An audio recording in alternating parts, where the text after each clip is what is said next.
See us for 12 months. We weren't counting on it back anyway. We're nearly right. Good luck. Second leg of the quaddie, first of the features. Here's Mitch. Rock had it. Set to run. Gate away. Ondo passer off the inside. Slow to move. Interlocutors going back to last. Crackerjack bounce well. Special reward not far away with Miss Fabulous and Just Thinking there in the centre. McCall tugs away up into second. Really keen today and presses on and takes it up off the back. So it's Miss Fabulous striding clear to lead by 2.5. Real Fresh. Second Crackerjack a length away. Third Special Reward. On the inside is Chief Ironside. Whitecap fourth the inside. A length and a half Just Thinking. Slightly off the bridle at the moment, urged along by Clark, then Ondo Passer McCormack. Rock's been shuffled back to fourth last and then followed the Candyman, Royal Tudor and Interlocutor last on the fence. Miss Fabulous is going to straighten up a big leader here in the Cameron. Leads by 3 to Quackerjack, then followed Chief Ironside. To the outside, Special Reward, Just Thinking 1 pace behind those. Rock is starting to wind up and then Royal Tudor. They've got to Miss Fabulous at the 200. Chief Ironside hit the front but Rock's got it in its sights. Then followed Special Reward and Crackerjack. Rock hit the front, 100 metres left to run. Dash clear from Chief Ironside. Then Special Reward, Just Thinking late, but it's all Rock. Back-to-back Camerons for Rock. He won it easily. Second, Just Thinking got going late to grab that from Chief Ironside. The Candyman and Special Reward photo fourth. Then McCormack and Well, Rock wins the Cameron back-to-back after scoring last year. He returns 12 months later. Second up from a break. And a perfect ride by Tommy Berry, who had the leaders within his sights on the home corner. And then he unleashed with that.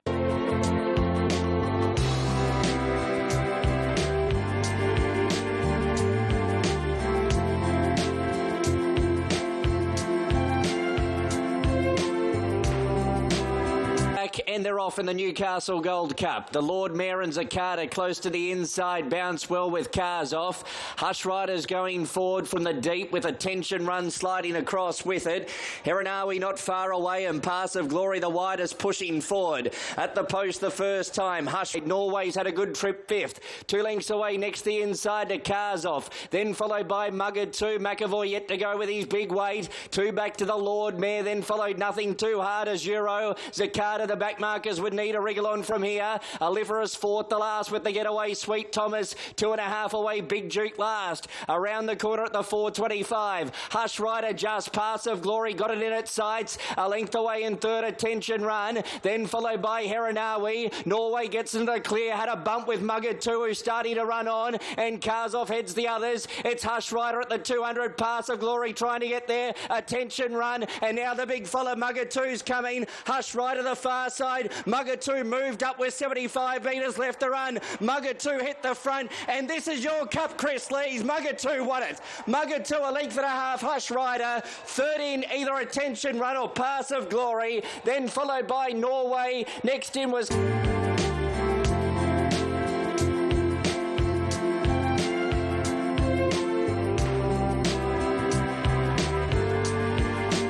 Can win the Niverson with this mare next month, then we'd be cooking with gas.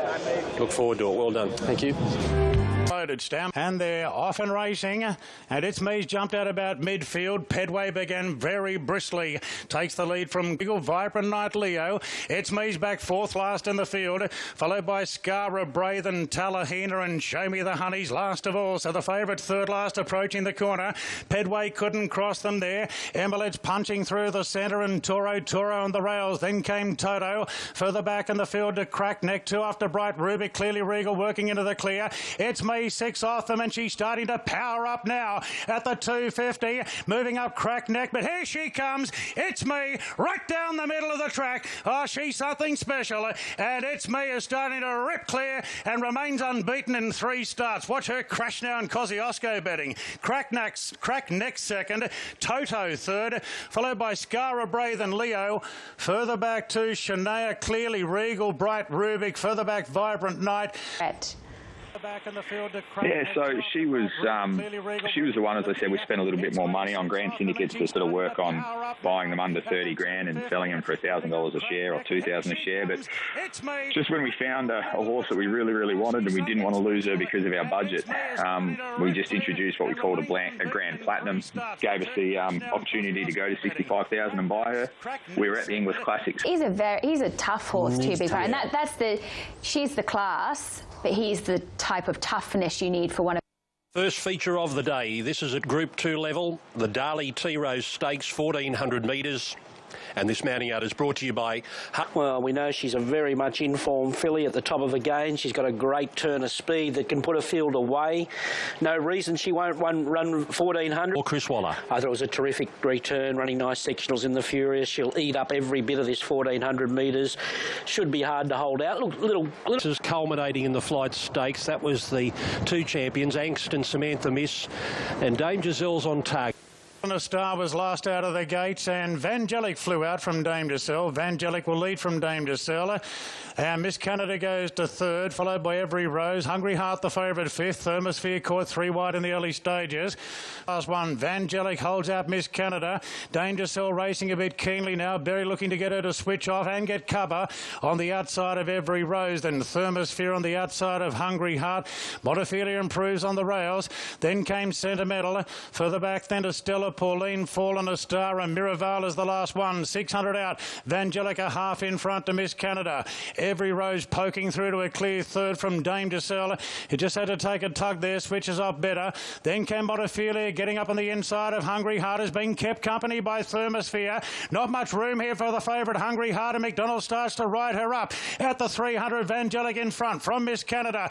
Dame Giselle is cruising into the race, and now Hungry Heart is coming off heels. Vangelic being joined by Dame Giselle. Dame Giselle draws level. Hungry Heart 2 off, closing in. Dame Giselle got to the front though, holding Hungry Heart, and Dame Giselle makes it 3 out of 3 in the Princess Series. Dame Giselle by 3/4 to Hungry Heart. Vangelic third. Montefilia closing off hard at the end. Then came Miraval getting into it nicely. Further back to Thermosphere from Sentimental. Every Rose, Stella Pauline, Miss Canada, and the maiden Fallen a Stars pulled up pretty short. Well, Dame Giselle in a couple of weeks will come back and try and emulate the feats of the champion fillies Angst and Samantha Miss by winning all 4 legs of the Princess Series. She's made it 3, the Silver Shadow, the Furious and the Tea Rose. Now, while Tommy Berry was in the 3 legs so far, the Flight Stakes to come, but she's been victorious in the Silver Shadow, the Furious and now the Tea Rose. It's not easy to do, is it? And she's doing a great job at the moment. Gets out to 1,400 metres here. For one little second there you thought, oh, she's going to get on the bit here and charge, but she come back underneath Tommy, and her greatest asset is obviously acceleration, and that's where she puts them away. Very similar to the Furious last time, where she did that to Hungry Heart, and Hungry Heart's just sticking that head out with the eyes closed, trying to wear her down, but never going to get close. So look, I think she needs a barrier draw when she does get to the mile, and she needs to switch off, and then she can use that acceleration to her strengths again. She probably doesn't want a fast run next the mile, but how can you knock her? All of these races have been basically a sit and sprint, haven't they? Yes. She's been able to sit just off them. She's been able to control the tempo outside the leader, and she's been able to sprint quicker than her rivals, but her rivals will ground her, they ground down. I think with Hungry Heart, the key with her is that she needs momentum, and she can't be held up at any stage in the race. No. So that's, and I don't know. $4, Montefilia $9. She's a nice horse down the bottom, joviality. She's been going well. Yeah. Let's chat. That's next from Royal Randwick. Cheers, thanks, Lisa. On to race number 5, an important race for Epsom calculations, with the winner being exempt from ballot and penalty-free into the Epsom in 2 weeks' time. It's the Bill Ritchie Handicap. Show County, she was a real eye-catcher, late charging right through the line. Another one, easy trial, cinch drive. Kubrick stortled out of the gates last, and Cuba pinged out, and Cuba's going to lead. Probabil's up running a very handy second in front of Lure Remain, and Brandenburg's punching straight off. off the front runner, which is Cuba getting the soft lead, and Luramain got across to second, and Nash has been able to hold leaders back on Brandenburg. Inside the favourite, Probabeel, 1 out, 1 back. 2 further back to Kubrick, followed by Dedousdart the outside. Back in the field, Glenelg's pulling a little bit. Maybe switching off now. Yes, on the outside are Reloaded, and Rahiran is the last one. So it's Cuba on top by a half length to Luramain. Brandenburg well positioned on the inside of the favourite, Probabeel. 2 further back to Kubrick, then came Dedousdart. Further back to Reloaded on the inside. Glenelg being stoked up, and Rahiran being shoved along last of all. Facing a big task today. Around the corner, it's Cuba in front from Luramain. Now Probabeel is pulling out. Brandenburg getting a bit cluttered up on the inside. Further back to Reloaded, threading into the clear. Rahiran's not at the races today. Cuba in front. Probabeel, though, quickly moves up on the outside, and the favourite, Probabeel, draws level, puts the head in front, and now Probabeel is edging clear. Goes on to win the Bill Ritchie by a length to Cuba. Brandenburg won the battle for third, just in front of Dedousdart. Reloaded, a bit plain at the end, then came Glenelg. Further back in the race to Kubrick. Luramain dropped off, and that was out of character from Rahiran. He was never a hope. She's a great mare, Probabeel. She's having her 8th start here at Randwick today. She's a Group 1 winner here. She picks up the Bill Ritchie and surely goes to the Epsom now. We'll get an updated price. 240 and 130. Cuba tried hard to go. Still no number here. 5.12 and a photo. Now a lead up to the Epsom, and she is on target, this very good Kiwi mare, Probabeel. Yeah, great ride. You know, the maps, he sort of didn't ride the map. He rode his own race, Karen, and put her in the 1-1. Once that happened and she got all the momentum she wanted, he got on his bike on the point of the turn. This race was all over, I must say. They've sprinted home quickly here. She is the one, probably with all Chris's horses, their advantage in going into an Epsom if they get a drop of rain. If they're on a good track come Epsom day, this is the mare to beat. She was dominant here and quite good. Yep, Rahiran had cardiac arrhythmia. Craig. Up next, the Group 1 Fujitsu George Main Stakes. Yeah, hopefully we can give them something to chase there on Epsom Day. Looking forward to Classic Legend. He's obviously in the next, so yeah, still got some. Group 1 racing here at Royal Randwick. This is race number 6. It's the Fujitsu George Main Stakes over 1,600 metres. Weight for age. And the mounting out is brought to you. Traits about him today in the yard, and I'd have to say he's going to make it into the top 3, definitely on this parade.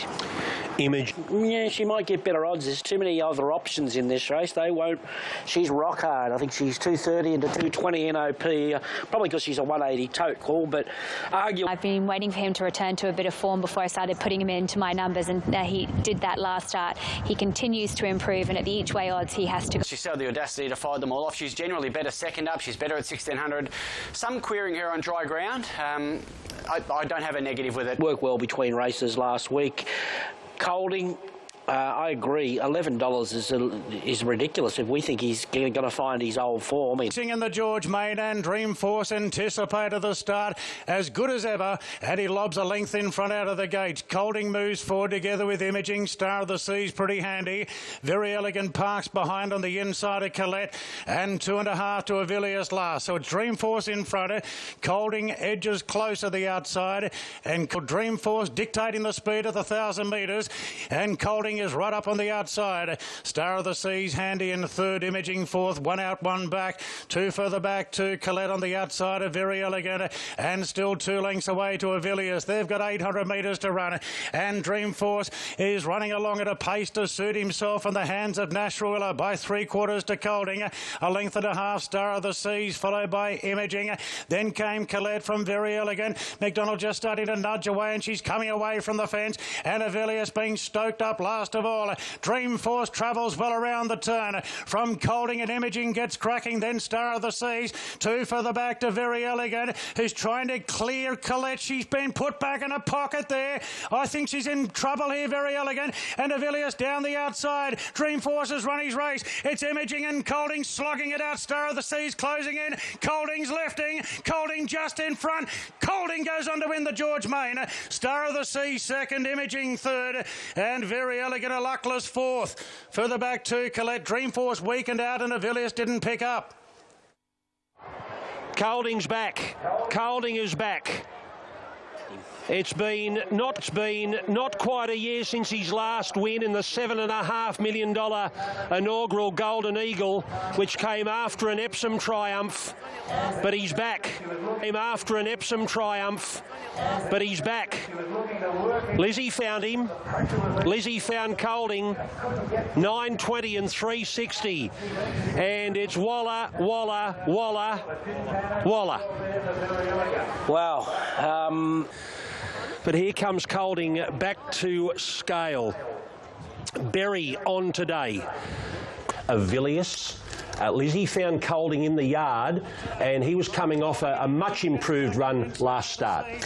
Yeah, and nice, talking about riding with confidence, Tommy Berry set himself up for a really good 12 months, a good season, put it that way. He's getting rides left, right and centre, different stables. He put him in the right spot, up outside the lead. Colding's a real Randwick miler. There was indications he was back on track second up, and he was the one probably most advantaged with this dry track. Star of the Seas, was he unlucky?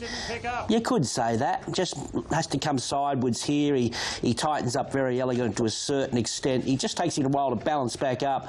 He's just amazing. He's, what's that, 4 Group 1 seconds now for Star of the Seas. He goes to the Epsom now. Imaging, good. He's racing really well as a gelding. And then there's questions have to be asked whether Avilius and Very Elegant do need softer going. I'd say more jar out of the track. Look, excuses for Very Elegant, and she might want a little bit further. It was a sprint home, and Avilius, probably couldn't do it from the back the way that race was run. So Epsom with Fun Star, a $7 favourite, Probable Imaging Star of the Seas. Also, we have the Golden Eagle. Our feature sprint at Royal Randwick, the Bowman's Commercial Furniture Shorts, over 1,100 metres. We concentrate on the shorts, the Group 2, and Mr Gately, the Kiwi returns. Catalyst is your top pick. Yeah, it was a lovely trial at home. I'm convinced he's a Group 1 horse in the making. He's never been at a nice price. Bivouac's trialled, Super so has Classic Legend. Eduardo, Dirty Work certainly in the mix, but And they're off and racing. Splintex and Bivouac jump well. Both Eduardo and Ball of Muscle showing muster now as Bivouac goes back. Grey Worm punching through into a good spot. Dirty Work is there. Prairie Fire Catalyst next on the inside. Classic Legend back in the field looking for cover. Racing a bit keen, the grey. Then came Stand Out from Irish Songs and Tactical Advantages last. Ball of Muscle got to the front from Splintex, and Eduardo is caught in a 3-wide position. Kept out there by Grey Worm, and Catalyst is probing through on the rails. Dirty Work out 3-wide with cover. Bivouac deeper, no cover for him. Then Prairie Fire, Classic Legend in a very tricky spot. So Stand Out is looking to get into the clear as they straighten up now. 300 metres to run. Splintex goes to Ball of Muscle. Then came Eduardo. Bivouac's running on. So Stand Out starting to lengthen now. It's Splintex under siege from Eduardo. Bivouac and Stand Out. Dirty Work, the insider, surging home. Wide out, Classic Legend is powering home. Classic Legend, great performance. Beat Eduardo and Bivouac. Then Dirty Work from Stand Out, Splintex. Further back to Grey Worm. Tactical Advantage, Prairie Fire, Irish Songs. Ball of Muscle and Catalyst last. And that is why he's already in the Everest. If he wasn't in, he would have been picked up after that. Wow, what a performance. He was the unlucky runner in last year's Everest. He has gobbled up a great field. It is all about Classic Legend, but for the slot owners who can't pick the grey, what are they thinking about the others? Eduardo. He was going to get there. He loomed up there, Stand Out. He's got improvement. There's so many cases you can make, for all these horses as far as being Everest types. And 62. Couldn't do much better than that, could you? You put him higher than Sir Dapper. Yeah. See, I'm stunned. Why? Because I know how much you love Sir Dapper. I do. And you told me a horse to run in an Everest in past years, it would have been that horse. Yeah. What makes him so special? Some have got 4-cylinder motors. He's got a V8. That's the difference. How will he go in a month? Well, I honestly thought he was a bit underdone today. That's what I thought. Do you need to do... Yeah, really exciting. Couldn't be happier. The level of improvement that he's made from last time must be significant. Les Bridge and ridden by Kieran McAvoy. Well, you'd expect there'd be only improvement to come. You know, we all got there at the end of June and say, what's he going to do with him now? He's treading water, but he just kept him active a little bit in the paddock and set to resume him here, and didn't he resume with a bang? He only had one little Newcastle trial under his belt, but when he gets into the clear here, look at him launch. And in previous years we've been calling for speed and, you know, more speed in the Tab Everest, but this year we've got plenty of speed, and it sets up for a horse like him, and surely he can only improve off that. Well, last preparation, I remember I had him on top in. Last preparation, I remember I had him on top in the Everest and in the Golden Eagle as well. I've always loved him, but this time around, he's a better horse because he's more mature, he's bigger, he's stronger. He did say yesterday that he was underdone going into that race. I thought he had to be. I thought he looked as though he was carrying a bit of condition, but he has won like that in the past. That the Catalyst, because he was well in the market. He's 2 out of 5 lame. He also got that pretty bad check on the rails as well. So he's got excuses, but he's probably realistically out of Everest contention. Bivouac, I thought it was a really good performance from him, Ronnie. I thought just the fact that he probably maybe held in dirty work at the top of the straight. He didn't kick away as quickly. He had no luck in transit. He's ticked over now. Throughout, very, very good. Stand out, the slow start didn't help him. And Dirty Work just got into that where he had to duck and weave through there. So you can make little cases for the first 5 across the line there. There's no doubt about it. In saying that, the winner was very, very good. Let's go and hear from. Let's look at this first page of the Everest. Nature Strip goes to the Premier. Classic Legend maybe goes to the Premier. Guitra straight into the Everest. Rothfire next week in the run in the Golden Rose. Gun jockey Nick Hall was, and Jamaica is now forging a new career as a mum. So wasn't she a sensational horse? Jamaica winning the naturalism. Nick Ashman, around $4 the field. He has been absolutely hammered in betting. As we take a look at a market, courtesy of Bet365, he's into $3, 2-1 in the old, as we said. All one-way traffic for him. We'll say this, for a horse that's been off the map, the second favourite, Dr. Drill, hasn't drifted too much, 5 out to $6 for the Mar Eustace camp. Gamekeeper finally gets a nice setup. $3 the field, it's Order of the Garter. Calvin McAvoy. And they're racing. Pretty good line too. The King and Shandy from Wide Alleys are going to go back to the end of the field. De Beer jumped with the plenty of zest and led from Order of the Garter, and then Hacky Think We're Due also forcing forward with In Good Health Dr. Drill from Muhammad Day. Has worked overtime and is now going to go to the front at halfway. 1,000 metres to go. It's In Good Health in front by a length and 3/4. Think We're Due. Hacky is third, and fourth is Order of the Garter. Every Hope. A length De Beer, Dr. Drill and Steel Prince. A length Muhammad Deus, Polly Gray. Then Gamekeeper 7 or 8 off the lead from Shandy Chapada. Well back Gallic Chieftain, Canaan Supergirl, and the King is at the end. In Good Health towards the 650. Led by 3/4. Think We're Due. Hacky third, then Order of the Garter, only 3 off the lead. Behind those horses, Dr. Drill, who's niggled at. Further back to be a Steel Prince, Polly Gray from Gamekeeper, still 6 off, yet to be called upon. Followed by Muhammad Deus and Shandy. In Good Health has them running around the turn at the 300 metres, giving them something to chase. Order of the Garter presents now. It's In Good Health at the 250. Order of the Garter a length away. Steel Prince runs on, then Think We're Due. In Good Health grabbed by Order of the Garter. Steel Prince, Chapada late. Order of the Garter sprints clear though with 50 metres to go, and Order of the Garter driven out, won it by 3/4 of a length to a photo. Chapada or Steel Prince, both big runs from In Good Health. Then came Polly Gray. Next Gamekeeper, De Beer, Think We're Due, Muhammad Deus, Gallic Chieftain, Supergirl.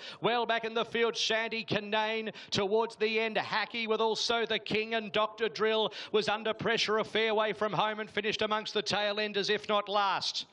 And that's why he's an all-time great. That's why he's in the Hall of Fame as we celebrate 30 years of Group 1 glory of Damien Oliver. He puts on a clinic and puts Order of the Garter into the Caulfield Cup. always had him in the #1 spot. He travelled superbly, was runner-up to Ben Battle at Royal Ascot. He came out to Australia. He's a long time off the scene. For Danny O'Brien and his team, they've done a remarkable job to nurse him. Registered as the Naturalism. This, of course, is the golden ticket direct into the Caulfield Cup. You make a pretty strong case here, Hutch, that from Gate 4, Damien Oliver set up this victory in the early stages. Oh, yeah, it was tactically a great ride, which you can do from a nice barrier. Dr. Drill posted it. I thought he might have put them away and won by 2 or 3 lengths, but he was quite soft on him on the line. He didn't, it was hands and heels the last 100 metres, but on a day where we were remembering and celebrating his career in the saddle. You watch Chapata late here running the 6th best last 200 metres of the day. Still Prince as well, who was prominent in betting. And Freedman's had given a little bit of a push for it on race morning. Yeah, he set a lot closer, much better run. This is what Steel Prince can do, and I thought they'd be absolutely delighted. He's hit the line very well there. Didn't go his way, Mike, last spring, Steel Prince. They were riding him much quieter last spring, I think, trying to get him to stay the 2 miles, because the Melbourne Cup was the objective, having won the Ramsden and having the... Well, they were in, weren't they? They had the golden ticket. He beat Surprise Baby in the Ramsden by a lip. So everything was targeted around the Melbourne Cup. Maybe this year they're heading down a different path towards the Caulfield Cup, but, you know, he's certainly... Now, competitions. Grace, so 50 kilos in the Caulfield Cup at this stage, that rules Damien Oliver out, notwithstanding a potential who has now been installed as Caulfield Cup favourite. Well, that's the great question, isn't it? And at this stage, we're not sure. We heard from Danny in the Turnbull in 2 weeks' time. It's going to be tough to beat with 50 kilos. Exactly. So once we get to that, whether or not he gets a penalty, how great a penalty that is, you'd still think Damien Oliver won't be able... Yeah, just minutes away now, the Sir Rupert Clark Stakes over the 1,400 metres run under handicap conditions, and Hutchie, I just love it. And Behemoth is still your favourite as we take a look at the market, courtesy of our friends at Bet365. $4.20, just out a fraction from where he was a few minutes ago. As I said, the money's come for Banquo as well, down in the weights, third up here from a spell. Danny O'Brien already having a fantastic day. A little bit left in the tank and he might peak next up, but I thought that his parade was super. The Dapples are... This is unbelievable, late for the favourite. Punters continuing to tip in the basket of Behemoth. Look at this, $4.54 and now $3.80. That's a significant shift late in the day into $3.80 and your clear-cut favourite. $7.50 holding Banquo, Age of Chivalry. Gates are back and racing. Arkanar Star from barrier #1 jumped well with Dollar for Dollar. Dollar for Dollar led it by a half length. Be Good to Your Mothers there with Streets of Avalon forcing up with Age of Chivalry. Then Banquo, Tagaloa, Mandela Effect and Behemoth's about 9th. Further back is Harlech, a length and a half. Cascadian, Pretty Brazen. Towards the end, Superstorm with Reykjavik and Dead Agent. Madame Rouge is last of the 16. To the side of the track at the 9.50. Dollar for Dollar is the leader in the Sir Rupert Clark. Streets of Avalon wider. Age of Chivalry a length off the lead in a beautiful position from Arkanar Star. Then Tagaloa deeper. Further back, Be Good to Your Mother, keeping it out there. From Mandela Effect and Banquo, a length and a half. Behemoth, Harlech, Cascadian, Pretty Brazen. 3 lengths Reykjavik, and then came Superstorm. 2 further back, Madame Rouge and Dead Agent. Dollar for Dollar comes up towards the turn. 450 metres to go. Cuddled in the lead from Streets of Avalon. Age of Chivalry 2 lengths off those from Arkanar Star. Then Tagaloa, Banquo presenting to the middle. Then Mandela Effect, Be Good to Your Mother. Cascadian runs up behind them. Behemoth needs room. And then Harlech, Dollar for Dollar, went for home at the 200 metres. 2 lengths Age of Chivalry. Then Banquo, Tagaloa, Arkanar Star. Dollar for Dollar still in front. 100 metres to go. A wall is chasing Behemoth out of the pack, is storming over the top. From another suburb, Behemoth got up to win it, followed by a photo. Dollar for Dollar or Pretty Brazen. Arkanar Star in a photo for 4th with Reykjavik and Tagaloa. Then Cascadian. Next to finish in the race was Mandela Effect, Age of Chivalry. Pretty Brazen pulls up with Banquo. Then Be Good to Your Mother, Streets of Avalon, Superstorm, Madame Rouge and Harlech, and a long last in the race, Dead Agents. What a star he is. He's carried 60 kilos. Craig Williams has got him up on the line, and Behemoth, the big boy, wins the Mims. He now wins the Rupert Clark and does it with a barnstorming turn of foot. He's still in the Cox Plate. How good is he? Well, we've just seen a perfect example of it there. How brave was Dollar for Dollar? He defeats his half-sister, Pretty Brazen. So the McAvoys go 2-3. Arkanar Star Australia take a bow. You've got to be a really good horse to win a Rupert Clark with 60. Absolutely, Richo. And in the run, Hutchie didn't have the best of luck. He squeezed through and just way too good for him. The big horse carrying 60 kilos has got the job done. Look at a horse like Behemoth carrying 60 kilograms, knowing that the horse weighs 600 kilograms himself.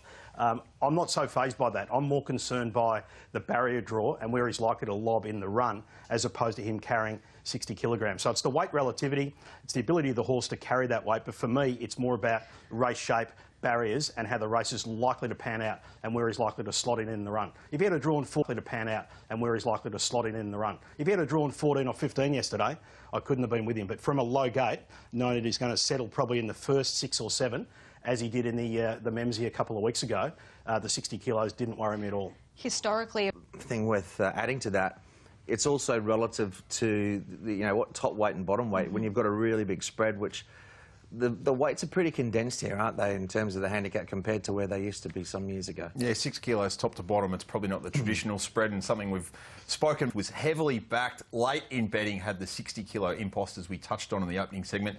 Hutch, what did you make of it? Oh, great performance, wasn't it? Look, in terms of... Look, this was... it's interesting the path that Behemoth took. The tempo wasn't actually as strong as I thought it might be. But we'll talk to Craig shortly, and the path he had to take, he needed a bit of luck at a key stage, but he's probably lucky he made the decisions that he did at key moments, because it was a messy... Tempo surprise you? Based on what we thought we might have had coming in? I thought there might be a little bit of pressure. It's typically a race where we do see them go well ahead of the benchmark, and they just didn't do that on this occasion. Dollar jumped so well. He was a length and a half clear after they'd gone about 50 metres, and I think from there they were reluctant to sort of take him on, because they know that Dollar for Dollar likes to roll along at a genuine tempo. So everyone was just sitting off Dollar for Dollar. And that's why Be Good to Your Mother was also slow away, which didn't help as well. I'll watch for Behemoth getting across Hills here through the last 300. Let's take Matt Hill's call of the Sir Rupert Clark.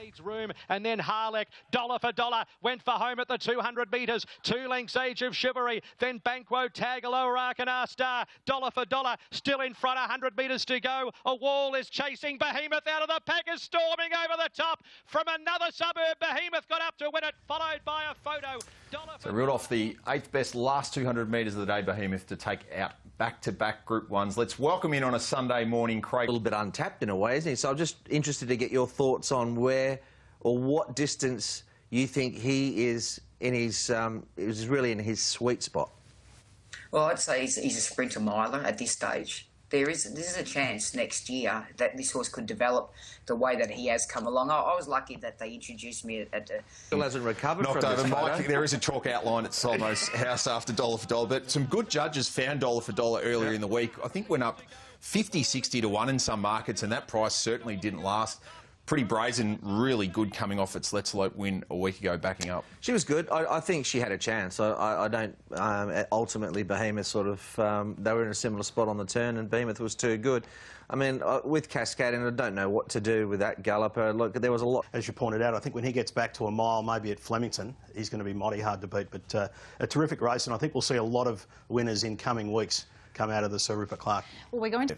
2.5 lengths between 2nd and 14th. No doubt the replay of the last 400 of the Sir Rupert Clark will get worn out in the next couple of weeks, heading towards the Toorak and some other features. 4 here at the Valley. It's the Stud Stakes at Group 2 level. Let's have a look at the market now, shall we? I spoke about Glenfiddich being your favourite, and he's $2.60 and very popular. By G's been trialling up very well. Out to $2.70 as I said. And he presented very well, and Jane's pick of the yard there too. He's expected to roll forward and map really well in this race, and you know he can run a strong 1,600 metres just being pipped in a Group 1 Champagne. Terry Tortoni, well... Racing, Luna Fox off the inside and Glenfiddich away fast. Crown Mint eased at the start and he went out last with Alcyon and also Cherry Tortoni. Glenfiddich's going to roll to the front through the first couple of 100 metres, and he leads the way and leads it clearly. He's in front by a length and a half. Hollyfield moving up to challenge. Alcyon as they race to the 900-metre mark, the favourite. Glenfiddich in front for Nolan. He's dropped the head. He's bowling freely. He's doing it well at the moment. Hollyfield sits up on his girth the outside, a length away. Luna Fox at the 800. Then Iron Edge. Crown Mitters under lock and key. Cherry Tortoni is giving the favourite about 5 lengths and 2 lengths to Alcyon. At the 650 as they come down down by the school. Glenfiddich rated well from Hollyfield. Iron Edge wide out, moving up out deep on the track. Behind those runners on the fence, Luna Fox. Crown Mint got one away from the rail. Cherry Tortoni starting to build momentum. He's coming around the field. Alcyone last. Glenfiddich slipped Hollyfield, led him a length on the corner. Luna Fox, Cherry Tortoni running on from Crown Mint. Glenfiddich away from the rail, got clear. He's a length and a half in front, trying hard. Hollyfield, Cherry Tortoni's running on. Glenfiddich a length and a half in front at the 100. Trying desperately is Hollyfield and Cherry Tortoni. Glenfiddich in front. He's a good horse, this bloke, and he's going to race to victory. Wins it by 2 lengths. Cherry Tortoni second and third. Hollyfield from Luna Fox. Close up behind those runners then was Crown Mint, Iron Edge and Alcyone last of all. He's a cracking type, a big, strong son of Fastnet Rock. Stepped well away from the rail the whole race did Luke Nolan, not wanting to go down to the fence. Holly. Pete, congratulations, good win. Yeah, thanks, Richo. He's a very exciting colt. So after we win the Guineas, we might come back here for a Cox Plate, eh? Hey, simple as going to the Guineas and winning. He'll get a lot of improvement off tonight. I think he'll improve rapidly. He's a nice colt. Only thing that would scare me is wet weather. You know, he's got too good of action. He's too nice a horse to handle. Seamus Award, be on speed and a Cox Plate with a lightweight. Yeah, well, we dream. So let's go to the Guineas. Speed here, Peter Moody and Luke Nolan, the old firm combining. Bounces off the third, fresh in the Memsey to career away with the start. Heading to the Guineas, Peter Moody has alluded maybe a Cox Plate a possibility, was able to control the tempo. Beat off Hollyfield, who was passed late by the really strong finishing Cherry Tortoni. Ran second in the Champagne, back in the autumn splitting King's Legacy and Ole Kirk, and that certainly looks like now a reinforced form line as well. First time, set, they're racing. Bringing all the action of this great race, the Moya Stakes. It became a Group 1 in 2013 because when you looked at... Because she doesn't have that soft track form with the downgrading of the track to a soft 5 here. She's only been placed once on it, so we're getting a better price with your early favourite, Fabagino. All right, Bellavella's been very well supported since markets went up. You know, she rockets around the valley here, and she was $4 when she... And she's very, very popular, Bellavella at the $7.50. But it's Pippi that they've come for late. Jane's pick out at the stalls, $8 into $6.50. You know, she can... First up's the go for her, 1,000 metres, use her speed and... In the yard. I think I'm going to have to go with Pippi here, and it's just because of her... Racing in the Moya. They jumped in a good line. Fabagino came out of the gate fairly at best. She's going to be clearly beaten for speed. Pippi straight to the front from Jungle Edge. Bella Nipotina and Bellavella the fence driving forward from Ashlaw. Diamond Effort, Fabagino the grey. Haydock very wide out. Then came Trekking, Hanseatic 2 Bowl Star. And on the fence, Brooklyn Hustle last of all. Pippi at full cry. Through the gap at the 600, led by a link. Jungle Edge, Bella Nipotina, Bellavella the fence. Ashlaw, Haydock, Fabagino's in real trouble. Diamond Effort making ground. Trekking getting up on the fence. Hanseatic's got a mountain to climb with Bowl Star. And Brooklyn Hustle. Pippi said goodbye on the bend, but Bellavella went with her on the fence a length away. They've spreaded clear. Trekking's getting out and starting to flood home, and then Haydock. Pippi the front runner. Trekking's going to be the challenger with Bellavella, but it's Pippi in front. She's burning them with speed. Boy, oh boy, she's getting tired, but she's got a heap of dash, and she'll win the Moya from second Trekking, third Bellavella, and fourth Brooklyn Hustle. Diamond Effort, Ashlaw, Hanseatic, Never Likely. They were followed back in the field by Bowl Star, Haydock, Jungle Edge. Well off them was Fabagino. She only began fairly and she never got sighted. And Bella Nipotina, the 3-year-old filly, last in. Well, she's a beauty first up. She won the Oakley Plate first up. She was getting the Wanders up near home late. They've run 58.39. Damien Lane rides Pippi. And she was the pick in the yard from Jane Ivel. And she looked in just beautiful order. Trekking's run... Oz and Pippi, of course, taking out the Moya Stakes to go with its Oakley Plate victory back in February. Damien Lane quoted post-race, "I've never been on one quicker early, just how clean she is from the stalls and how easily she does it." She got into that customary position that we thought might have been the case in the speed map. Maybe not as much pressure as... Notably, Diamond Effort, who was, I thought, very unlucky. A bold effort, I thought, from Bellavella, inferior ground. Trekking was terrific. But you make your own luck when you're out in front. That's what Pippi did, and certainly her fresh form is elite. Trekking's going to be the challenger with Bella Vella, but it's Pippi in front. She's burning them with speed. Boy, oh boy, she's getting tired, but she's got a heap of dash, and she'll win the Moya from second Trekking, third Bella Vella, and fourth. He screams at the Valley on Friday night, probably from Chris Maher's team. Great for Damien Lane, 21st Group 1 win.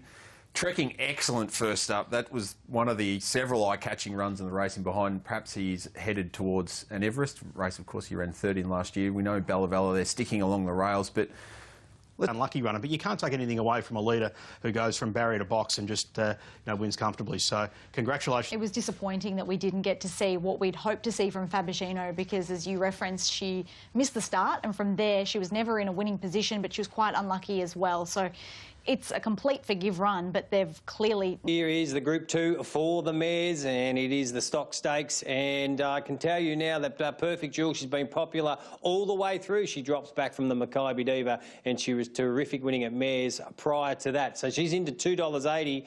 Out to $2. It's one that does stand out, given the way she looks. She's almost white now. So, look... And you'll pick $2.50. Now, outside of that year, we're pretty quiet here. It's between the top two.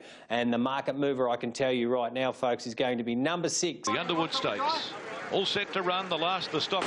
They're off. Aristia jumped fairly. Spanish Reef flew the lids. Graceful Glamour began fast. Shrouded and Missed the Grey also going up there, and not far away Princess Jenny. Deep out is Perfect Jewel. My Gold Bracelet the widest from Aristia. In between runners then as they get fully into stride. Spanish Reef, and on the rail Princess Jenny. A length away Perfect Jewel. She'll settle midfield about 3 deep at the moment. Benetoide the fence improving from Aristia. Realm of Flowers. Mystic Journey's out very deep on the track. Second last and a length and a half to one more try. The leader is Shrouded in Mist. She's got them at a jog trot. 800 metres out. They're going very slowly. 1 in front of Graceful Glamour. 3 out My Gold Bracelet. Princess Jenny behind those. Now we're followed wider out on the track, starting to improve Spanish Reef, and deeper still as they come up towards the bend is Perfect Jewel. She'll be the widest runner. On the fence, Benetoide, Aristia, Realm of Flowers, Mystic Journey under pressure coming around them. One more try, last of all, Shrouded in Mist in front of Graceful Glamour. Perfect Jewel with a run wide out on the track. Benetoide's getting up on the rail with Princess Jenny, and Mystic Journey's coming around the field at a great rate. On the corner now, Graceful Glamour's in trouble. Going to the front, Perfect Jewel. Mystic Journey's the challenger. Perfect Jewel, the front runner. Mystic Journey, go Betty, go. She's going after Perfect Jewel. The champ from Tasmania has hit the lead for Luke Curry. It's Mystic Journey in front. She's just the leader and wins it. Mystic Journey narrowly from Perfect Jewel in an epic battle. One more try or Spanish Reef for third. They were followed behind those Princess Jenny, Aristia, Benetoide, Shrouded in Mist, Graceful Glamour, Realm of Flowers, and the last one to pull in is My Gold Bracelet. How good was that? How good was that? It's always good to see a horse, a good horse, come back to form. She was almost written off by most of us. She was so well placed in the race tonight, and it's the Tasmanian team. Adam Trender, Mystic Journey, and Luke Curry himself, a Tasmanian, has gone on to win it. Girl back. What do you reckon, Ben? Perfect Jewel, that was a good win, Mystic Journey, because she had the toughest run in the race. I thought Perfect Jewel was really tough fighting back, but we know how good Mystic Journey is at her best, Jane Ivel, and I don't know if it was quite her best, but it's something like getting back towards that best, and it's really exciting because I think these two who have absolutely streeted their rivals, they can head towards an Empire Rose, and they're probably the two mares to beat heading towards that race. Well, they're both. As well. Final event of the night, and this goes in the Hall of Fame as one of Terry Bailey's best calls. I was smiling watching this race with no financial interest whatsoever when he said, go Betty, go here, as they straighten. Mystic Journey, there is the call, go Betty goes. Mystic Journey reels in Perfect Jewel, Adam Trinder and Luke Curry, a couple of old mates from Tassie combining.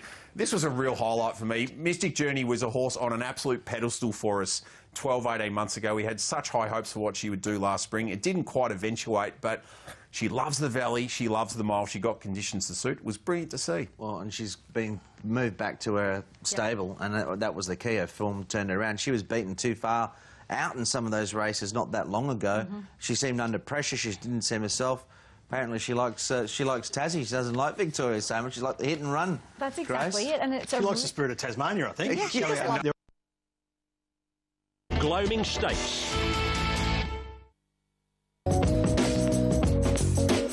One of our features today coming up. Just going back to race number 2, Thoroughbred Central every Saturday. You'll like this one. This is a Tappet. Love Tap by Tappet out of Smokey's Love, a forestry mare, trained by Richard and Michael Freedman. Nashua Willa is in the saddle. Yeah, he might be by Tappet, but he's untapped, I can tell you that. He's untapped. And they're off and racing, and Street Dancer left the gates well. Bucharest pretty handy. Bob and Achiever there now. Easy Campese showing muster, and Love Tap's right up there on the inside. Deep out is Catanabia, followed by Bob Achiever, and Sagrado's last of all. Well, Nash has really got the favourite going, Love Tap, early, and he's going to hold out. Easy Campese and Sagrado's last. 900 out. Love Tap is going to make this a real contest in the lead. They'll all have to do the chasing to run him down. Protecting his unbeaten record. Love Tap by 2.5 to Street Dancer. Easy Campese steadied a bit there. Just threw the head up in the air for a moment. Catanabia pulls out 3 wide. Bucharest off the fence now and slicing between runners. 2 further back to Favreau from Bob Sagrado, and Achiever is still back last. Love Tap in front. Street Dancer's taken off early to go and soften him a bit coming around the turn, and Street Dancer really being roused along by Bayless trying to keep up with Love Tap. Then Easy Campese, Catanabia, Bucharest being shoved along, sticking on, but Love Tap asked to do a bit more now at the 250, and there's a good kick. Street Dancer staying on in second, and then came Bucharest from Easy Campese. Achiever making some ground now, but Love Tap full of running here in the gloaming, and Love Tap's going to lead and completely dominate this. Second goes to Street Dancer, just in front of Bucharest, and then came Favreau late. Easy Campese just missing a place. Then came Achiever from Bob Sagrado, and Catanabia dropped out to finish last. I think there's going to be a lot of talk about this horse and how far he can go, because that was pretty to watch today. Big Love Tap, 160 and 104. With the winner, Love Tap, he makes his own luck. He can stay, and he's untapped. He's unbeaten. Street Dancer side, well, nearly a second outside Intergaze's long-standing course record there on a good 3. So it's pretty smart. It's pretty sharp, no doubt about it. Track in the Gloaming Stakes, 1,800 metres, a Group 3, and this big boy, Love Tap. Let's talk about this big race. Yeah, well, what can you say? The old saying, we don't know how good he is till he's beaten. He hasn't been beaten yet. He wasn't scared to ride him like a good thing, was he? You give him a shake-up early, he was rolling, and he outstayed them. So he looks very promising. Untouchable? I'm not sure. I'm not wetting pants like some about him yet. But he is promising. He is promising. Well, that's one way of describing excitement. What? Oh, well, that's what they're doing. Okay. That's what they're doing. That's what they're doing. I thought there was going to be a few quotes this morning, but that's what they're doing. We'll do it. Look, he was tough, Street Dancer with an 1850 lead up. They look Derby types, Bucharest and also Favreau. They're real classic 1.5 looking horses. Look, I'm not bagging the winner, but because he's on his way, but he's still got a little way to go. Yeah, PMI. Shannon Stakes, 1,500 metres. It's a Group 2.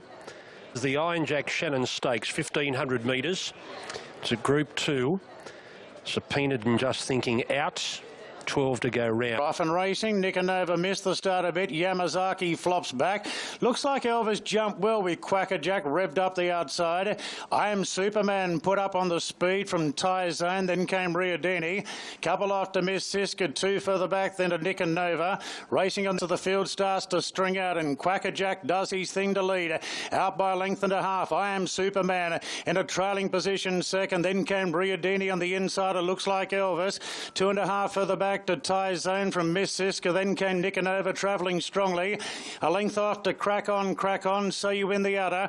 Further back then to Nudge from Scarlet Dream, and Yamazaki sees them all. Quackerjack trying to make all with the blinkers reapplied today by a length to the favourite I Am Superman. Looks like Elvis 3 deep third. Riadini gets a good run behind them from Ty Zone, then Miss Siska, and Nicanova heads the rest as they turn for home, and Quackerjack spins in front from I Am Superman. Then came looks Looks Like Elvis in a bumping match there with Riadini, and Riadini got put back in the pocket.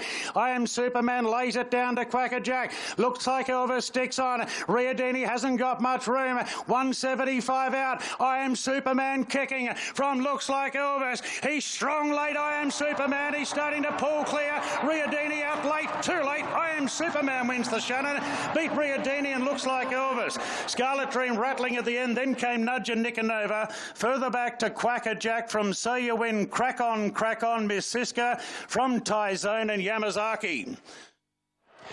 I Am Superman has come back in terrific fashion this time in. A win at Caulfield and now a win here at Rosehill in a Group 2 Shannon. And the chance... Devastated we never got a run in the Rupert Clark last weekend. Really thought he'd be very effective, and they're the races we're trying to target with him, those Group 1 handicaps, and... But that's not where this horse is going. I Am Superman, the winner yesterday. Yeah, he's got him where he wants him now. Well, they have, Peter and Paul, because he's obviously, he had a big rap on him, well, a good rap on him when he came over here to contest the Golden Eagle from overseas last year, but he's more seasoned now. Obviously, dry tracks are the key to him. He raced on the speed. He's yeah, I don't think he's finished yet. I don't think he's finished yet. He would have probably gone close to winning that Rupert Clark if he got a run last week. So, full steam ahead. Riadini was a bit unlucky as far as he should have finished closer. He just trying to get off the rail here and gets a snip over the nose from Quacker Jack and just halted his momentum a little bit there. So should have got a little bit closer. No real excuses for Looks Like Elvis, except maybe he was ridden a little bit close. She was terrific first up, wasn't she? Scarlet Dream, she was excellent. Much better from Nicanova. Nudge is flying. That's two really good runs from her, and I think they're strong, but the Group 1 in Melbourne right on target. So they insinuating that it's provincial racing. Go into the yard now and have a look at these great three-year-olds about to line up for $1 million, a Group 1, the Golden Rose, sponsored by De Bortleys. And when it went up $1.70, now $1.60. Now $1.60, Rothfire.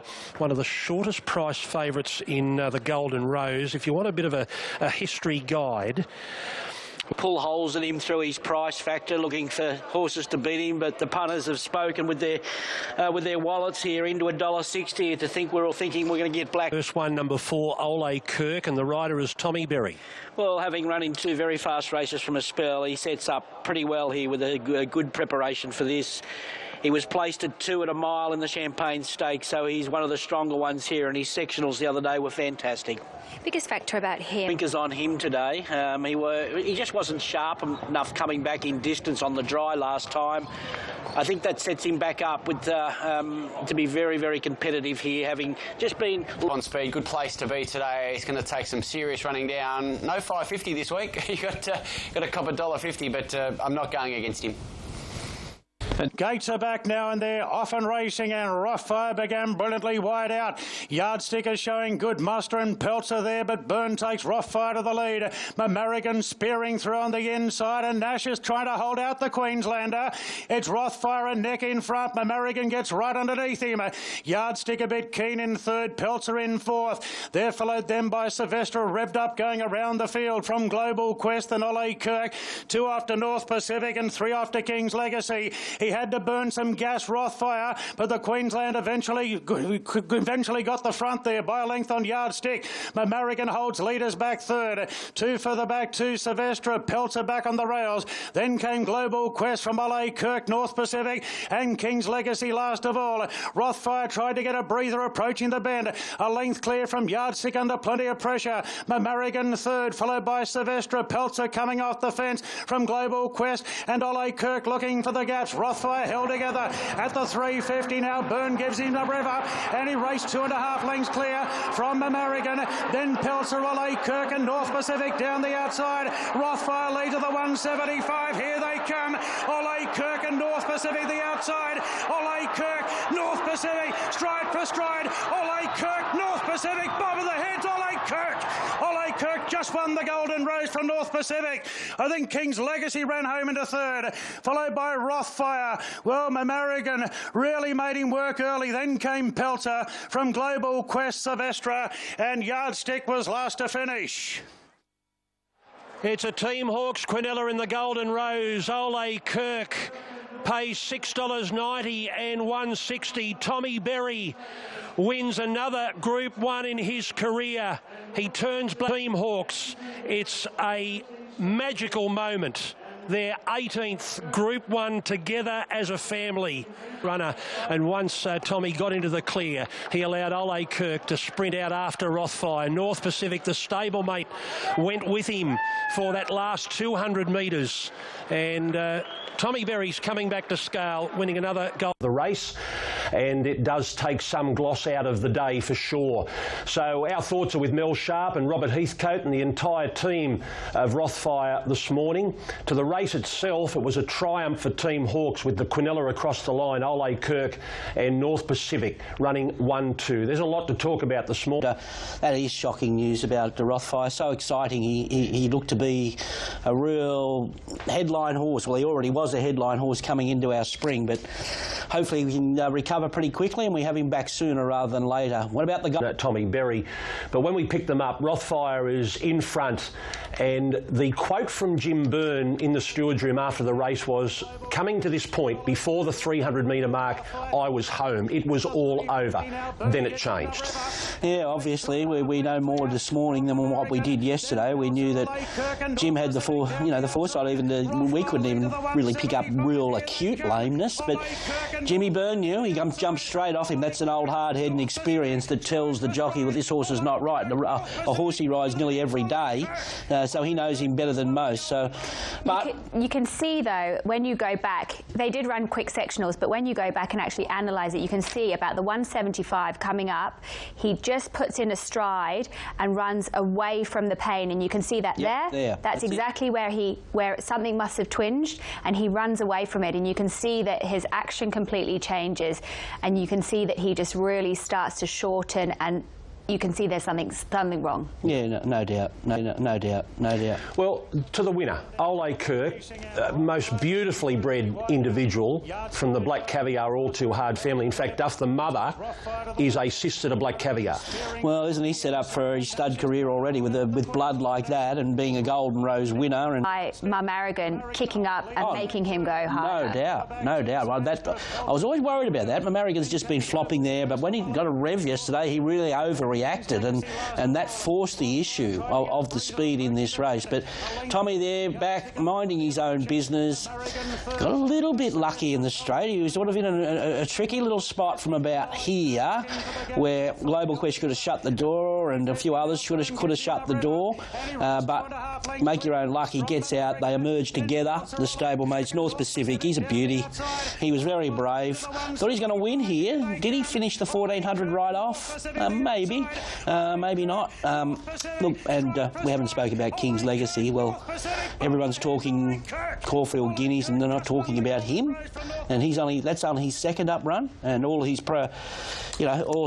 preparation's been centred around, well, maybe a Caulfield Guineas, and who dare to say a Cox Plate. And I think he's right on schedule, to tell you. I think everything's on target for him from here on in. I say that Mel Sharp, who's looking after Rothfire, handled herself extremely well. She should be very proud of the way she handled herself yesterday with everyone who wanted to know more about... Pre and post. Yeah. Gosh. So a fractured sesamoid and hopefully not a long recuperation, and maybe he can get back to the track, but his safety and his welfare are foremost. OK, now race number 8, they're in the yard. This is the Kia Golden Pendant for the fillies and mares. It's Group 2 over 1400. Has the ride for Chris Waller. Well, what can you say about her? Have a look at her record. 9 starts, 6 wins, 3 seconds. Brilliant winning first up after that long spell. She's unbeaten second up. She was 11 months between. For the Group 2, $2.30 to $2.70, back into $2.50 for Hortbury on her. Subpoenaed the stablemate, firms to beat it. $9.50 into $6. Sweet Deal. And they're off and racing, and Hortbury on her's jumped out midfield. Sweet Deal won the start from Shout the Bar, and Adelong is right there punching through her. They're followed then by today is that Subpoenaed up running about 4th or 5th. Hawkbury on her whips around the outside. It's doing a lot of work here, the favourite. A positive piece back on the rails. That is Subpoenaed about 6th or 7th. Then came out back Barbie from Emeralds on the rails. Further back to Jen Rules, Air to Wear, Rivalina, and Akari is the last one. Well, she's done plenty of work, but she got there eventually. Hawkbury on her at the 800 metres by a length and a half to Who Shot the Bar and Sweet Deal being steadied behind. Then came out along at this point, and Seasons is right off the course going to 3rd. They're followed by Subpoenaed getting a great run into it from Positive Peace. Out back Barbie, Emeralds coming away from the rails. Further back then to Jen Rules from Evelina. Akari and Air to Wear is the last one.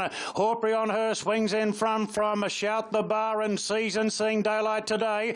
Then Sweet Deal from Adelong, and Subpoenaed is asked for the big effort by Tommy Berry. It's Hawkbury on her at the 200 a length clear, but Subpoenaed's putting in big strides, giving chase. It's Subpoenaed and Hawkbury on her, but Subpoenaed has put it in the bag late, and Subpoenaed goes on to win the Golden Pendant. They're queued up for the Miners. Emerald's got through, has run 2nd, not sure 3rd. Positive Piece maybe from Evelina, and Jen Rules wide out.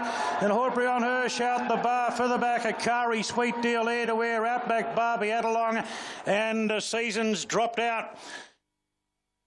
Well, Tommy penned some 40 minutes later. Tommy Berry makes it the Group 2 Golden Pendant for the girls with Subpoenaed. She's all legs when she stretches out. They fly everywhere. Yeah, well, she was well back. She went up $12 Wednesday, and they knew what they were doing because she kept firming, didn't she? Beautiful. The fillies and mares. Well, who would have thought where she'd land in this position? Tommy explains, well, she's had wide barriers and we don't want to mess her up because she can get over racing, but this was absolutely perfect. When she landed 2 or 3 lengths behind them here, this race was all over. All over. I tell you what should have run a clear 2nd here, Positive Peace. Yeah. She got held up badly at a vital stage in the straight there, and she should have finished close up 2nd there. Yeah, I actually spoke to Josh Parr afterwards, and he said, go watch Positive Peace. He said, because he... Very, very solid, which is a good sign because he was on the drift when he resumed last time out. Crosshaven's your 2nd favourite. He'll go forward, make his own luck coming off that last start victory. Prague, maybe he's the... He's been rock solid with Sportsbet all the way through since 9 a.m. this morning. So it's between those. Amish Boy, Savannah Cloud, Prague, really good favourite. It's an open Caulfield Guineas prelude. Danny O'Brien. Set at the 1,400 metres and they're racing. Flying Award clearly the worst out. Was a length off the 2nd last horse, and Asar's going back with him. National Choice began quickly and led in the early stages from Crosshaven. Amish Boy is going to get the set 3rd the outside. They were followed by Captain Corelli on the improvers. Prague, 2 lengths Savannah Cloud. Then came one off the fence, Hickok, about 2.5 Camborne and Flying Award, and Azar is last at the side of the track. 9.50 out, National Choice in front by 2 lengths Crosshaven. A length and a quarter away, Captain Corelli from Amish Boy, and then Prague. Savannah Cloud the fence, 3/4 Hickok, Flying Award 3rd last on the rails. Then Camborne, and last is Azar. So it's National Choice with a different mode today, leading at the 600 metres by 2.5 Crosshaven and kept them running. 3rd Captain Corelli from Amish Boy. Next is Prague and Savannah Cloud. Well back is Hickok. Flying Award niggled at 2nd last. Camborne. Azar is last. Up to the turn at the 400. National Choice by a length and a half to Crosshaven, giving strong chase in the middle of the track. Then Captain Corelli, Amish Boy, Savannah Cloud, Prague. Flying Awards almost back to last. National Choice approaching the 200 with Crosshaven. The outside is inching into the lead. Still National Choice grabbed by Crosshaven. Then Amish Boy and Captain Corelli. But Crosshaven takes the lead in the shadows, and driven out, Crosshaven won it comprehensively. 2nd a photo, Amish Boy or National Choice. Then came the swoopers, but it was all too late. Camborne, Captain Corelli in a photo for 4th, then Azar, Savannah Cloud, Prague, well back Hickok, and Flying Award was never warm. Well, Crosshaven backs up his super win in Exford Plate. He carries on right behind a hot speed today, and he comes over the top, and he was the big failure to Flying Award. Yeah, Guineas double. The last to do the prelude Guineas double was Helmet back in 2011. Yeah, it didn't rate this well with the daily sectionals. They had it down as 8th. Crosshaven sat handy to steady. Look, the run of the race here was for mine, Asar, who's gone back to last. We know Asar can settle a lot closer, the stablemate to the winner ironically, but I thought that was a terrific issues. Sixth best final 200 of the day from Asar, who's last at this point, and he was just given too big a task. Is inching into the lead, still National Choice, grabbed by Crosshaven, then Amish Boy and Captain Corelli, but Crosshaven takes the lead in the shadows, and driven out, Crosshaven won it comprehensively. Second a photo, Amish Boy. We'll talk more on what happened in the Golden Rose and how that is clearly going to be an influential form line ahead of the Caulfield Guineas in a fortnight's time, but similar to the fillies, we had a length and a half here separating Amish Boy in second there in the McKenna colours, and Prague, the other Mar Eustace runner, in eighth. Is that a concern? Yes, it is. Look, the winner, you just get the tendency, the way that those Sydney races have rated, if they come down and live up to any sort of that form, they're going to have this lot covered. Well, North Pacific, Ole Kirk, King's Legacy, the first three from the... any one of those three. From the Golden Rose, you would have thought they've got superior... Days after the victory of Crosshaven, horse may go via the Group 1 mile towards perhaps a Cox Plate start, and then Ole Kirk in North Pacific, the Hawks Quinella in the Golden Rose in by. So he won an Alquoz sprint. Hortensia, as we build up towards the 1,000 Guineas prelude. I can imagine, Nick, there'll be a few... Getting out of faction now, you quite rightly pointed out that they might be a little bit concerned about the pattern in the boys' version of the Guineas prelude. 380 and rock solid Night Raid. She hasn't done much wrong, has she? Gates are back and away. Pretty good line. Instant Celebrity, a clear last after a few strides with Yosemite. Jumping well, Night Raid straight to the lead from River Knight. Then a wall of fillies pushing on the bolter out very deep on the track. Equimenical with Anavisto and Love Sensation. Personal about Night Raid, the leader at the 950, led and tried to relax it from Anavisto. River Knight behind them third. Personal drove up behind the speed fourth, the fence, and Equimenical deeper. They were followed by Love Sensation. Over a length, Mozzie Monster, Rock My Want. Instant Celebrity is trying to make a move 3 and 4 deep at midway. Jenny's Rainbow second last. Yosemite last as they pack up. 600 to go. Night Raid stacks them up from Anavisto and River Knight. Equimenical 4 deep. Personal behind them. Then Love Sensation. Instant Celebrity 3 off the lead. Mozzie Monster the fence. Then Rock My World. Wand rather. And then came Yosemite and Jenny's Rainbow. It's Night Raid in the straight at the 300 metres leading Personal. Mozzie Monster up on the fence. Instant Celebrity down the outside. Followed by Love Sensation. Night Raid at the 200. But Instant Celebrity moves up under hands and heels. Takes the lead from Night Raid. Personal. Love Sensation. Instant Celebrity in front. Holding them off, and Instant Celebrity won it well. Second, Close Personal will get that from a wall of them. Love Sensation, Rock My Wand, Equimenical has run a big race, and Night Raid not beaten far from those. A gap in the field, Mozzie Monster in company then with well back Yosemite, Anavisto, Jenny's Rainbow, and River Knight. Oh, she's a real deal, all right. She overcomes the race pattern, the race shape of the day today, and Craig Williams was very conscious of it. He snuck into the race. She covered ground. She loops around them all, and she beats them. How do any of those fillies beat her in the Nick? We've seen a really good girl there. Is it Personal was the horse, and Rock My Wand that you want to be taking out going to the Guineas, and I like what we heard from Jane Ivel pre-race, Hutchie, about... Celebrity for Team Mike Simons, looking to emulate Irish Lights back in 2009, who was the last horse to complete the double. We'll have a crack at that in a fortnight. Settled at the tail, Craig Williams got moving from the 800 here, Hutch. That was a significant move. Yeah, this race ranked 4, and the girls had it over the boys by a touch. Look, she did. It certainly rated better than the boys, and look, she's a winner. She's won 4 from 4. Yeah, here's the move from Craig Williams now. It's not getting time. My little query, I thought... They pay out when you hit the line, not past the line. So for context here, ladies and gentlemen, Hutch and Mike have been playing a bit of table tennis this morning as to whether Instant Celebrity will get the mile in the 1,000 Guineas. Simo, you are very much in the opinion that she will. She will. I thought yesterday stepping from the 1,100 metres to the 1,400 metres was significant. She has been over the 1,400 metres before. This horse has got a really sharp turn of foot, and from the 400 to the 200 it was probably one of the fastest sectionals of the day from any horse throughout the meeting.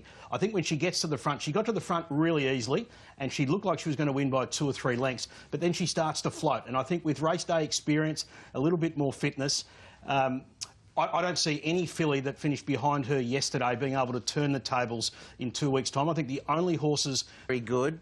Did she... The key factor is this. Did she ease up once she hit the front, or had she had enough at the end of the race? I thought she actually had the perfect run in the race, and I thought that second wave, of which there were quite a few, were actually better through the line. Was it a combination of both? Well, time will tell. Her final 25 earlier, he's the one to beat for me. Arcadia Queen should prove to be a worthy opponent. Mr. Quickie and Humidor of the others. 10. Money's going on him regardless of what I've got to say about him. He gets a big tick, but Humidor, I just really feel like he's getting somewhere back to his best. His parade at Moonee Valley was... Humidor, Jane's pick of the yard, as well as Russian Camelot. Now, Russian Camelot's coming to $1.95. She's really high bet count, but so is Arcadia Queen, but the big money is for the favourite, Russian Camelot. Arcadia Queen, high bet count, small bets going on her, and... Set to go, signal, racing. Russian Camelot jumped with them, jumped pretty well. Trap for Fools the best out as expected. Led Galo Shop, Arcadia Queen, and Russian Camelot is surging forward. The Chosen One behind those. Sosi Bond's also on the improve. Mr. Quickie's in the back half with Humidor, and also Harbour Views as they climb past the 1,400 metres. Trap for Fools is the leader. Russian Camelot 3 wide, steadily working forward. Then Galo Shop, the Harbour Views on top of the hill. 11.50 out. Trap for Fools the leader by a length and a quarter. Second is Russian Camelot. Arcadia Queen is third, and fourth is Galo Shop. 2 further back is Sosi Bond. 3/4 the Chosen One, Mr. Quickie. Humidor second last. Harbour Views last to the side of the course now. 900 metres to go. Trap for Fools led by a length. Second is Russian Camelot. Third Arcadia Queen, and fourth is Galo Shop. Even speed for a Group 1 contest. Then Sosi Bond, the Chosen One, Mr. Quickie. Humidor second last. Harbour Views last as they approach the 600 metres. Now Trap for Fools is going to try and seal it up. Led 3/4 of a length to Russian Camelot, who's nice and close. Arcadia Queen behind them from Galo Shop, Sosi Bond. A gap Humidor, the Chosen One. Trap for Fools left the fence. Russian Camelot brought towards the middle of the track, and he's hit the front. Arcadia Queen back to the inside. They're worlds apart. Then Humidor approaching the 200. Russian Camelot shook up by Oliver. Arcadia Queen is going with him. Russian Camelot led by 3/4. Arcadia Queen, Humidor, Galo Shop, but Russian Camelot's coming clear. He could be anything. He's class. Russian Camelot won at 2 lengths. Humidor. Third Arcadia Queen from Galo Shop. Trap for Fools, Harbour Views, Mr. Quickie, the Chosen One, and last in the underwood was Sosi Bond. He's the real deal. There's no doubting that. He captures his second career Group 1. He didn't need to get out of his ground. Damien Oliver went forward with the son of Camelot. He controlled the race. He bullied the rest of them. He pushed the button and he streaks away for a dominant performance. Super runs in behind. Humidor continues to run really well. What about the old boy? One more.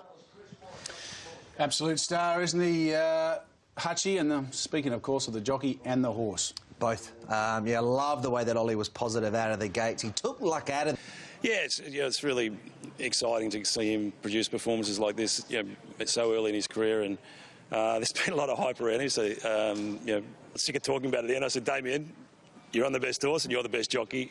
You guys will sort it out when you get out there. So, he's always, going to ride the race to how it pans out. And today he did a beautiful job. He's certainly, I think he's the best horse I've had anything to do with, particularly to do so much so early in his career. He's a magnificent colt, and we're thrilled that It was pretty special today. Yeah, thanks, Richo. He's an exciting horse, and it's a pleasure to be riding him. He's always shown us so much, and it is a bit for a horse so early in his career. I think only 7 starts or something, and still only a 3-year-old taking on these horses. But he's been a boom horse his whole career, and it's not 1,000 metres at a Caulfield Stakes, then onto a Cox Plate. Does he feel like a Cox Plate horse? Yeah, he could well be. It's. For Danny O'Brien, grabs a second Group 1 at just start 7. Hutchin was put into the race by Ollie. This was the question mark, I think, through the course of the week, was how would the speed map unfold? Put into a prominent position, and the best horse prevailed. No fluke, well, he's won over 100 Group 1s because obviously jumped out, and we'll talk to Ollie soon, but made a proactive decision according to what was unfolding early, and this race ranked number 1. The tempo was pretty genuine with... He's just so versatile. He came from last in the South Australian Derby to loop the field and win, but his last couple of starts he's been right on speed, and he can just maintain that really strong So You Think type gallop. And there was no horse that you wanted to be on in the run other than Russian Camelot. Humidor's travelling beautifully back on the fence and was always going to run on given the way he was travelling in the ground that he'd saved. But, you know, Russian Camelot right here, you know, he's probably $1.10 in the run. Interesting talking point as well. Arcadia Queen back on the rail, but let's pick up Matt Hill's call. They're worlds apart. Then Humidor approaching the 200. Russian Camelot shook up by Oliver. Arcadia Queen is going with him. Russian Camelot led by 3/4. Arcadia Queen, Humidor, Galo Shop. But Russian Camelot's coming clear. He could be anything. He's class. Russian Camelot won at 2 lengths. Humidor. Third Arcadia Queen from Words to live by from Matt Hill in the closing stages there as well. So, Grace, you made the comparison on our program a couple of weeks ago coming out of the Maccabi Diva that there's shades of So You Think about this horse, and now he'll get a chance to try and emulate what So You Think did in 2010 in Ocean Park in 2012, Underwood, Cox Plate. Yeah, it's crazy to think. I mean, he was a really short price favourite yesterday. He was heavily supported, started $1.55. So when you consider the market expects, who is essentially 3.5 years old, bred to Northern Hemisphere time, at start number 7, he's still got so much to come. He's so raw. He's still quite immature. That's his second group. And Scalacci that's gone to such a high level so early in his career. And speaking of in such a short time, Northern Hemisphere bred, and commercially, it might be interesting potentially, depending on restrictions, etc., next year, if they decided to travel with him. You've ridden all over the world. Could he be one that you might potentially travel with if that's their aspirations? Yeah, I'd be happy to carry his bags, I reckon. He's obviously a really exciting horse, but we're not putting the cart before the horse will get through this spring first. But years ago, but 10th to Blackheart Bard in this race last year, but what a colossal form turnaround. Well, it just goes to show that his win in the Fee and Stakes was absolutely no fluke. This is Humidor and he's back, and he's not going to go down lightly by any means in the next couple of races as he progresses on to the Cox Plate yet again. He saved, it really could be. I can't wait to see what Russian Camelot can do. We still haven't heard confirmation whether the Melbourne Cup is going to be the ultimate grand final. It's Cox Plate and then determining what happens from there. They'll have a go. If they're successful in those other races, there'd be no downside in having it throw up the stumps. Yep. Particularly with the weight scale. And how like... Personally, because what did he beat yesterday? Well, you know, he beat Humidor, who's going well. He beat Arcadia Queen. Well, she was on stilettos on the worst part of the track there. Just on stilettos in the worst part of the track. And hates the wet. Okay. Wait till they take their shoes off. I'm just saying. Stop firing me up. Leave her alone. And, well, Galo Chops running close up fourth. You know, no disrespect. He's a great old horse. Any other advice for the Victorians before we leave? Well, I don't think... It's going to be a great carnival. I don't think... It's going to be a great... Stakes at Weight for Age. A Group 2 is up next at Royal Randwick. Well... We are up to race 4, the Quincy Seltzer Hill Stakes over 2,000 metres. Weight for Age Group 2. And let's go up to... Told to beat Colding. You will have the favours of being right up on the speed. And Avilius interesting with the blinkers on. Racing now. Dedousdart hopped out quite well off the inside gate. Colding there and Just Thinking revved up looking for the lead and finding it. Going forward out wide, Think It Over. Getting to third now in front of Colding. Then Lifeless Ordinary Avilius. The favourite Fierce Impact 3 wide early. And a couple after Dash sees them all, and about 7 lengths off the front runner. Just Thinking with the blinkers back on today is a length and a half in front. 2 Think It Over. Dedousdart third, no change to the order. A half the outside to Colding, 2 for the back to Avilius. Then Lifeless Ordinary from Fierce Impact, and a length and a half to Danceteria last. They've got 800 metres to run. Just Thinking still 3/4 in front. 2 Think It Over in second, then Dedousdart from Colding. 2 for the back to Avilius from Lifeless Ordinary. Fierce Impact is still back second last under a hold on the outside of Danceteria. Racing to the turn now, and Just Thinking ups the ante here for Clark. Got Think It Over under pressure now. Dedousdart still travels okay behind, pushing into the clear or trying to. Colding whipped up the outside. 2 for the back to Avilius, and a couple off to Fierce Impact. Colding makes an early move, and Colding takes the lead of the 250. Avilius giving chase, and 2 off to Fierce Impact, who's got the job to get there. It's Colding going well. 100 metres to run. Avilius holding down second. Fierce Impact third. And Colding roars clear with the Hill Stakes. Colding by 2 1/4 lengths on the line to Avilius. And Fierce Impact third. Gap back to Dedu's Dart fourth. Then Think It Over from Life Less Ordinary, Just Thinking, and Danceteria. Well, he's ridden the program so far. That's 4 from 4.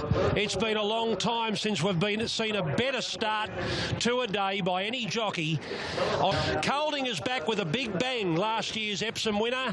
He won on this day, then went on to win a Golden Eagle. He hadn't won since. He came back and won the George Main, and he races away, Duff, with the Hill. Yeah, and what a day, what a 40 minutes for Neville Morgan. Ready to win that fourth horse, the right race to Tuesday. Just a bit aggressive after getting a kick up out of the barrier, but far too good, Colding.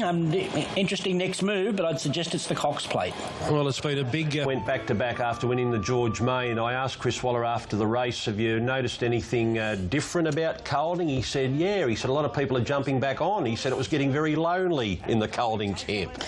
Well, it wasn't hard to jump back on after his, tramway run, and then he wins the George Main weight for age group 1. So it's not hard to jump back on. And look, the test was 2000. There was no evidence of him not running 2000.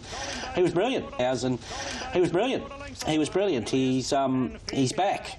He loves dry tracks again. There's provisos with him. Dry tracks. What do they do with him now? Look, 1 minute they're saying, oh no, he doesn't go in Melbourne. Then the stars in their eyes, and Cox Plate. He mightn't just go at Caulfield. So all of a sudden he'll be all right at Moonee Valley. They're perfect Hong Kong mile horse. Sip dry tracks, back to a mile fresh. I think that'd be something they'd be thinking about. Villiers was much better. Fierce Impact. When they've come home 33.77 there, his was a very good run. He just had no hope the way that unfolded and they sprinted home. He's right. There's nothing wrong with that run from Fierce Impact. He was good. Like stakes for 3-year-old fillies. So McDonald has 4 winners for the day, 4 races down. Can he do it again? Well, look at the screen. He's on the favourite coming up in Hungry Heart. Let's get up to Darren. This was her race, the Flight Stakes over the mile and the lead up in the T-Rose. Things got very tight. And our man 2 during the Princess Series, Dame Giselle unbeaten through 3 of the races, the Silver Shadow, Furious and T-Rose. Tommy Berry's been on board each and every run for Peter and Paul Snowden. And everything hard. James McDonald and Chris Waller here is the favourite. Well, the pressure's on her now. This is her distance range now. She's, favourite there the other day and was outpointed, but... Gates are back and they're off, and Dame Giselle and Vangelic, both the first 2 into stride, and Vangelic will race to the lead from Dame Giselle. Miraval's put up on the speed. Miraval is going up to sit outside the leader, and Joviality going forward as well. Then came Hungry Heart, followed by Lighted, and Montefilia the last one. There's more speed than expected. Here is Vangelic in front. Miraval moves up the outside. Joviality between them will take a hold. Angelic weathered the storm early, held out Miraval to lead. Joviality right up into third, followed by Dame Giselle. 3/4 the outside to Hungry Heart. So McDonald moves up on the outside of Dame Giselle at this point, and the 2-star fillies race side by side. Alighted is last together with Montefilia. Vangelic at the 600, a half in front to Miraval. Joviality out 3 wide, a length further back to Dame Giselle. Racing on the inside now, Hungry Heart. McDonald starting to feel for her. He's really building up the revs, getting to the outside. Vangelic swings in front of Miraval, and Dame Giselle's in a pocket now. Hungry Heart with clear running is winding up right down the outside. Vangelic being challenged by Hungry Heart, and Montefilia on the scene looking to cause the upset. Hungry Heart in front by a half length to Montefilia. She's lifting Hungry Heart. Montefilia is stretching, lunging, and got up to win it. Montefilia knocked off Hungry Heart. Vangelic third in the Flight Stakes. Then came Dame Giselle, a touch unlucky. Further back to Joviality and Miraval, and a long gap back to Alighted. Montefilia, a real stayer, has outstayed Hungry Heart, wore her down. Vangelic has run third, gets another one, $10.70 and $4 Montefilia. Hungry Heart and Vangelic. She's a good staying filly, isn't she? She ate up the ground the last 50 metres there, and the sky. Mile, a race record for the 3-year-old fillies over the mile. Montefilia beating Hungry Heart and Vangelic 30. This race, it was all about Hungry Heart and Dame Giselle. And Montefilia proves she's an outstanding staying filly. Oh, she is. This race has got lost in all the hype of yesterday. This is one serious race, This filly run 0.31 outside of Hartnell's course record.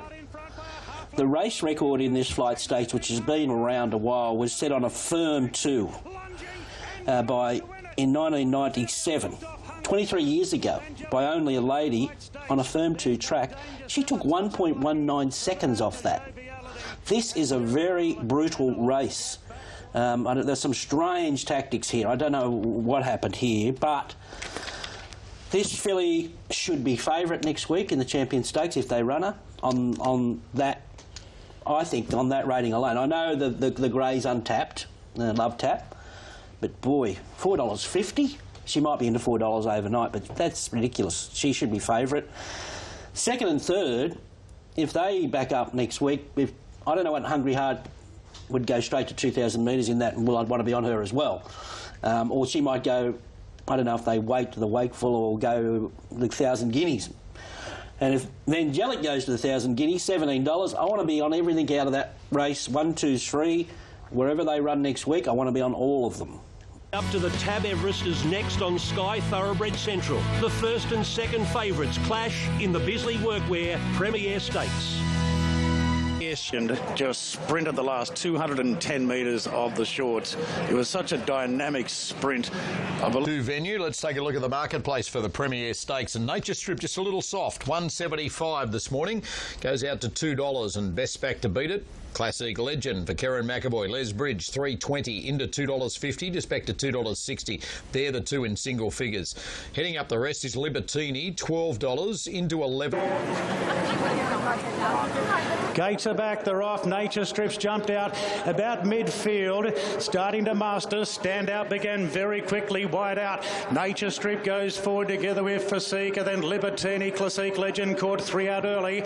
Then a gap to Lord Von Costa, followed by Sonore Fox, and Deprive is last. It's Standout up on the outside at Nature Strip. Nature Strip pulls his way to the front now by a half length on Standout, followed by Fasika on the inside of Libertini.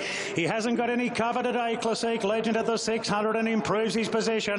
They're followed then by Sonore Fox, Lord Van Costa, and Deprive's last of all. So Nature Strip's taken control of the race now by a length and a half to Standout. Classic Legend moving into a clear third, followed by Fasika and Libertini's right behind the grey at the 300, and Nature Strip being tackled by Classic Legend, and Libertini's creeping into it. Nature Strip's gone now. Classic Legend and Libertini, they'll fight it out, and Libertini went past the grey. Libertini got a half length, now a length in front. What a great return to racing, Libertini.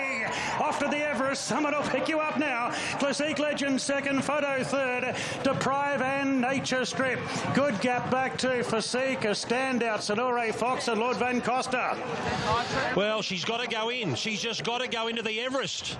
Chris Waller trains for Jerry Harvey and John Singleton. He's got a slot. James Harron, what do you want to do? Who wants to pick up the phone first? Libert to the Tab Everest to be run here in 2 weeks' time. It has been thrown on its head, Duff. Thrown on its head, all right. She was $34 before that. She'll be nowhere near that now, and it'll be a brave man not to give her a slot. She just went past him like they were nailed to the ground. He over-raced a little Classic Legend, but had no answer to her finish. Very close for third between 15 minutes, but how brilliant was she with improvement to come? Now the top 0.6. 17.6. The track record was set at 17.32 in last year's Everest by Yes. So they're only... Classic Legend $5, Guitra $6, Behemoth $13, Bivouac $13. Now we've got to go right down to Libertini, $34. Let's go to the full replay and then we'll show you the new market and what the ramifications are for the makeup. Libertini went past the grey. Libertini got a half length, now a length in front. What a great return to racing, Libertini. Off to the Everest Summit will pick you up now. Classique Legend second, Photo third, Deprive and Nature Strip. Good gap back to Physique, a standout, Sonore Fox and Lord Van Costa. Someone will pick you up now, but who? Who will it be? We haven't seen Libertini since the new market, but she had trialled beautifully leading into it. She's now sitting on the... It'll be about the fun. That's right, it's the challenge. So who wants to come to their party? To start with their party and finish with the slot holders' party? I don't know how it's all unfold. When you've got a nice filly there and, you know, Jerry's a breeder and Singo's a breeder and all sorts of deals could be done. Nothing's off the table. But boy, she was brilliant. You know, is she a one... I'm not going to say a one-trick pony, but is it 1,200 rock hard track? You know, if we get a drop of rain coming into Everest, can we just throw the tickets in the bin? That's the gamble with the slot there. But 1,200 dry when you're running time like that. And just to your point, her stats are now 5 starts good tracks, 5 wins, unbeaten on top of the ground. Yeah, it looks that way. You've got to give it to them the way they give it all that time off. From me, I could never put her on top from the yard because I thought there was so much more improvement, just looks, coats and everything. Entered early. I thought I'm warming to him. The grey. Yeah. I'm really warming to him. I think... Do you think... If he draws a barrier and can just find a 1-1 or something and travel in this Everest, he's going to take a power beating. Yep, he's won me. He won me yesterday through getting beat because I thought he was terrific. He was first. They did scope Nature Strip after race. Now, what was the report? There was mucus present in the scope and he has to be treated with antibiotics to clear that up. So... So he needs a vet certificate? Well, yeah, and he'll need to produce a clear scope before he races again as well. But I guess... What's the top sits now? We have equal favourites, Classique Legend and Guitra at $5. Guitra firmed in a point, not being there. Classique Legend stayed where it was. Libertini, 34 into $6 naturally. Nature Strip, $3.50 out to $7. Reasonably forward spot with a very light weight, so I think both those are chances here to cause a bit of an upset, but I do believe that Star of the Seas is probably the one to beat. He really does. I hear she needs cover to produce a big finish. She does. She looks magnificent. There's no denying that she's come back in excellent order. Has been for quite some time. Here is Fun Star, Glenn Boss, Chris Waller. They're both looking for their 5th Epsom. Covered ground and excuses behind Wild Planet first up. This has been her target all the way through. Probably he was a touch unlucky last week behind I Am and Superman. He should have finished closer on the improve. He's one of only a few. Made very elegant dig deep to beat him first up and then probably should have beaten Colding. You've seen Colding just come out and win another Group 2 earlier today. So just from that draw, I think it's a lovely run off them along the inside. Fun Star's being sent forward together with Riadini and Mr. Seawolf going up as well. Then Brandon Berg from Star of the Seas, Wild Planet. Second half of the field, Glenall's there on the inside of Looks Like Elvis, the Candy last one. So Nicanova's showing great muster here, and Nicanova will lead the Epsom field up by 4 lengths on Riadini. Funstar got across to third. A length off to Mr. Seawolf, followed by Probabile covering ground around Yulong Prince and then Star of the Seas. A half further back to Brandon Berg. Then came Glenall, the fence from Looks Like Elvis. Wild Planet out 3 wide. Further back in the field, 2 Colette from Imaging, the Candy Man. 2 off to Rock Vanagirl. And Toya is the last one. At big odds, Nicanova leads at the 500 metres by 2 lengths on Riadini and Funstar. Then came Mr. Seawolf, Yulong Prince on the inside of Probabile coming into it. Further back then to down the outside is Wild Planet and Brandenburg gets cracking as well. Funstar and Probabile, they take the front of the 250 from Riadini. It's Probabile, Funstar, Riadini, Yulong Prince coming into the clear from Looks Like Elvis. Probabile takes the lead from her old sparring partner Funstar, and Probabile will beat Funstar. Third between Riadini and Yulong Prince. Then came Colette from Looks Like Elvis. Further back to Wild Planet, Brandenburg, Star of the Seas, Mr. Seawolf from Glenall. Then came Rock from the Candy Man, Vanagirl, Imaging, well back in the field. Then came Nicanova, and Natoya couldn't pick up today. Probabeel, the pride of New Zealand here at Royal Randwick today. That is her ninth start here at Royal Randwick. It's her second home, and she wins another Group 1 on this course. Following on from the Surround Stakes, she now wins a famous race in the Tab Epsom. Probeel, Karen McAvoy. Well, that's very close for third. If you're on for Riadini, don't throw your tick away. He has run third, Duff. Yes, yeah. Riadini has run third in front of Yulong. To Jamie too, he's done a great job. He won the Group 1 with Melody Bell at home, and David Ellis selected this mare as a yearling, and she was... Epsom Day, and Probeel, who has now lined up in her career 18 times, half of those have been at Randwick. This is her second home. She wins a big mile and gives Jamie Richards a huge day. Yeah, does she what? And they've had some great clashes, these two, and you know, it was pretty level coming into yesterday, but I think more than a points decision yesterday for Probeel. She's a good mare. Dry tracks are just beautiful for her, aren't they?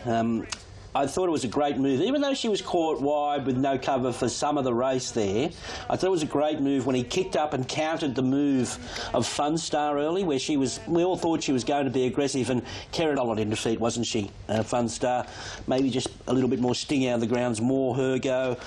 Other than that, he's battled on quite well, Riadini, considering that's only his 9th start or something. He's an improver. I don't think we can find... Usually in a big Randwick mile, we can say, oh, what about that unlucky or that hard luck tail? I don't think there were too many of them, other than maybe Yulong Prince should have run a place, other than that. But other than that, I think an open Epsom, the two mares were too good. And I couldn't find blood taking his Sydney. No. She went back home, and this is remarkable. This is her 11th Group 1 victory.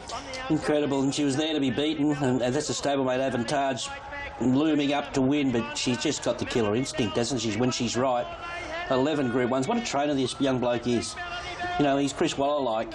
As far as his age and how many Group 1 winners he's had, might be better record than Chris Waller at his age, but boy, you know, he's too good for New Zealand. Yeah. I hate to say Calling it. to him to cross the ditch. Well, Our next Group 1 of the day is the Heineken Metropolitan over 2,400 metres. Let's go up to Darren Flindale. It does look very hard to beat.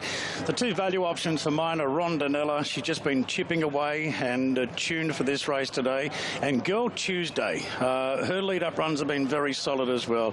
I think Mugatu will win, but the best roughies, Rondinella and Girl. Great rough weight, and probably he's got enough weight, and probably another one you would have liked to see a little jar out of the track, but I think he's the complete racehorse. Yeah, he's a... Last time he sat close, he put himself in the race, but he was stuck on that inside rail. By the time he got off the fence, it was at 200 to go, and he was 4th quickest home. Gets to a staying trip. Mugatu a lot. Triple figures, the others there, but Mugatu will run favourite. It carries the white cap for Australian.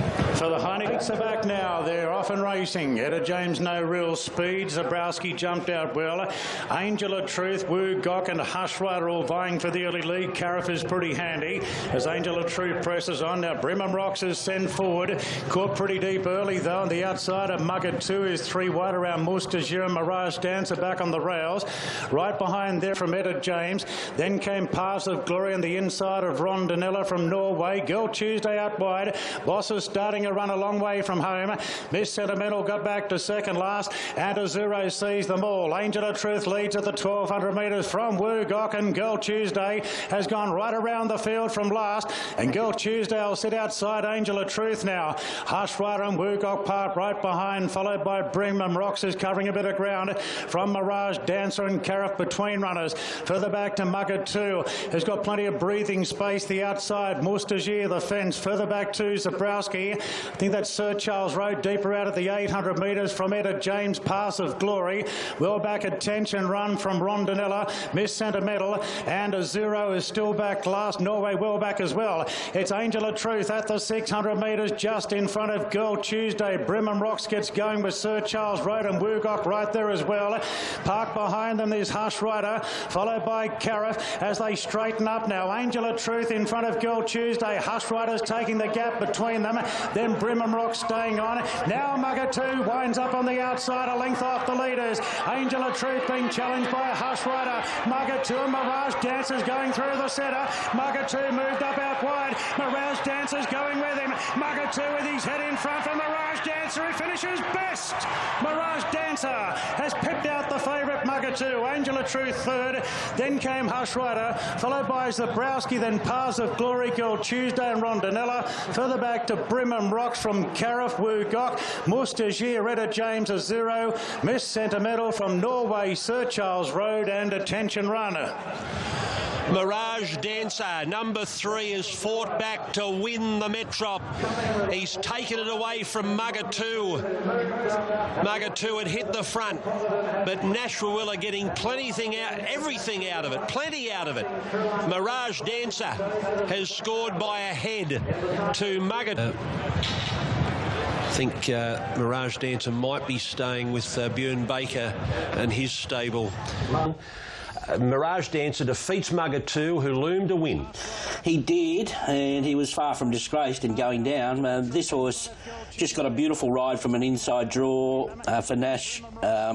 Look, he was well set up, third up. I know he hadn't won in Australia, but he ran third in the Caulfield Cup last year. And his last time he was in Sydney, he ran a very good race. So he's obviously likes it right-handed. Presented at the right time and lifts over the line, a strong stayer. I don't know what their plans are for him now, to maybe run him in a Melbourne Cup or something, or maybe he might hang around the St Leger or something like that. But he was too good. Like I said, Mugger 2, just the hard track, that extra bit of weight just through sheer consistency. He went down, well, you'd have to say in a blaze of glory. He does over-travel a little bit as well. He does. That's in his makeup, isn't it? Yeah, and that's going to bring you undone in these types of races, unfortunately. Yep. But he does just overdo it that touch. He just sort of gets on the bridle and over the 2,400 metres against stayers like when we haven't got to this performance. The most talked about 2-year-old from the 2-year-old trials on the 21st of September was this girl, Enthar. She was odds on, expected to win, but the way she did it was maybe the most exciting part of the whole day. Yeah, just the way she quickened there at the 100-metre mark when he said go after sitting 3 deep, no cover, was a lot of arrogance in it. And the way she just pricked those ears and just come back underneath him the last 4 or 5 strides. You know, I'm not saying to go and back her in a golden slipper now. We've got a long way to go. Take $7 if you want to. Yeah, well, they'd be happy to lay it, I think, at $7. They can make their book early in these races because there'll be a lot more boom horses come through, but boy, it's been a while since we've seen one win like that, and she's run time. Look at that action and the cheekiness from McDonald's. Obviously, she's a hot horse. Hot horse. What do you see? If she doesn't run a Group 1 2-year-old feature over the next few, the next 6 months, then yeah, she's a star. As long as everything stays, perfect with her. But we've had a track upgrade, a good 3 track for the rest of the day today, and the Gilgai Stakes have been won by some of the great sprinters in the mounting yard for the Gilgai. They're hoping to make it because he's, I think, probably going to be his best chance this year. He's running well. 7 as we push on towards the Gilgai Stakes. 3 minutes away. Let's have a look at the marketplace. Tofane, just a little ease from 280 out to 320. Tab fixed. Satori, 5. 480 back to 5. Very solid. Santa Ana Lane, 440 out to $5 returns today. Gates are back and racing. Camel Passer away pretty quickly on the outside. Dollar for Dollar began well. Also Tofane is just going to tuck in behind them with Zutori. The Inevitable out quickly over on the far side.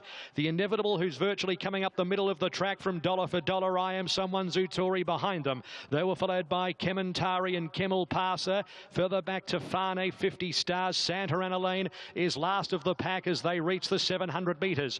Dollar for Dollar blazes the trail from the Inevitable. Then I Am Someone and Zutori. Out deeper on the track is Camel Passer. Then Tofane and Kementari. Santa Ana Lane and 50 Stars. Jewel at the back. 450 metres to go. It's Dollar for Dollar just in front of Camel Passer, who gives it the stare and just about runs on by.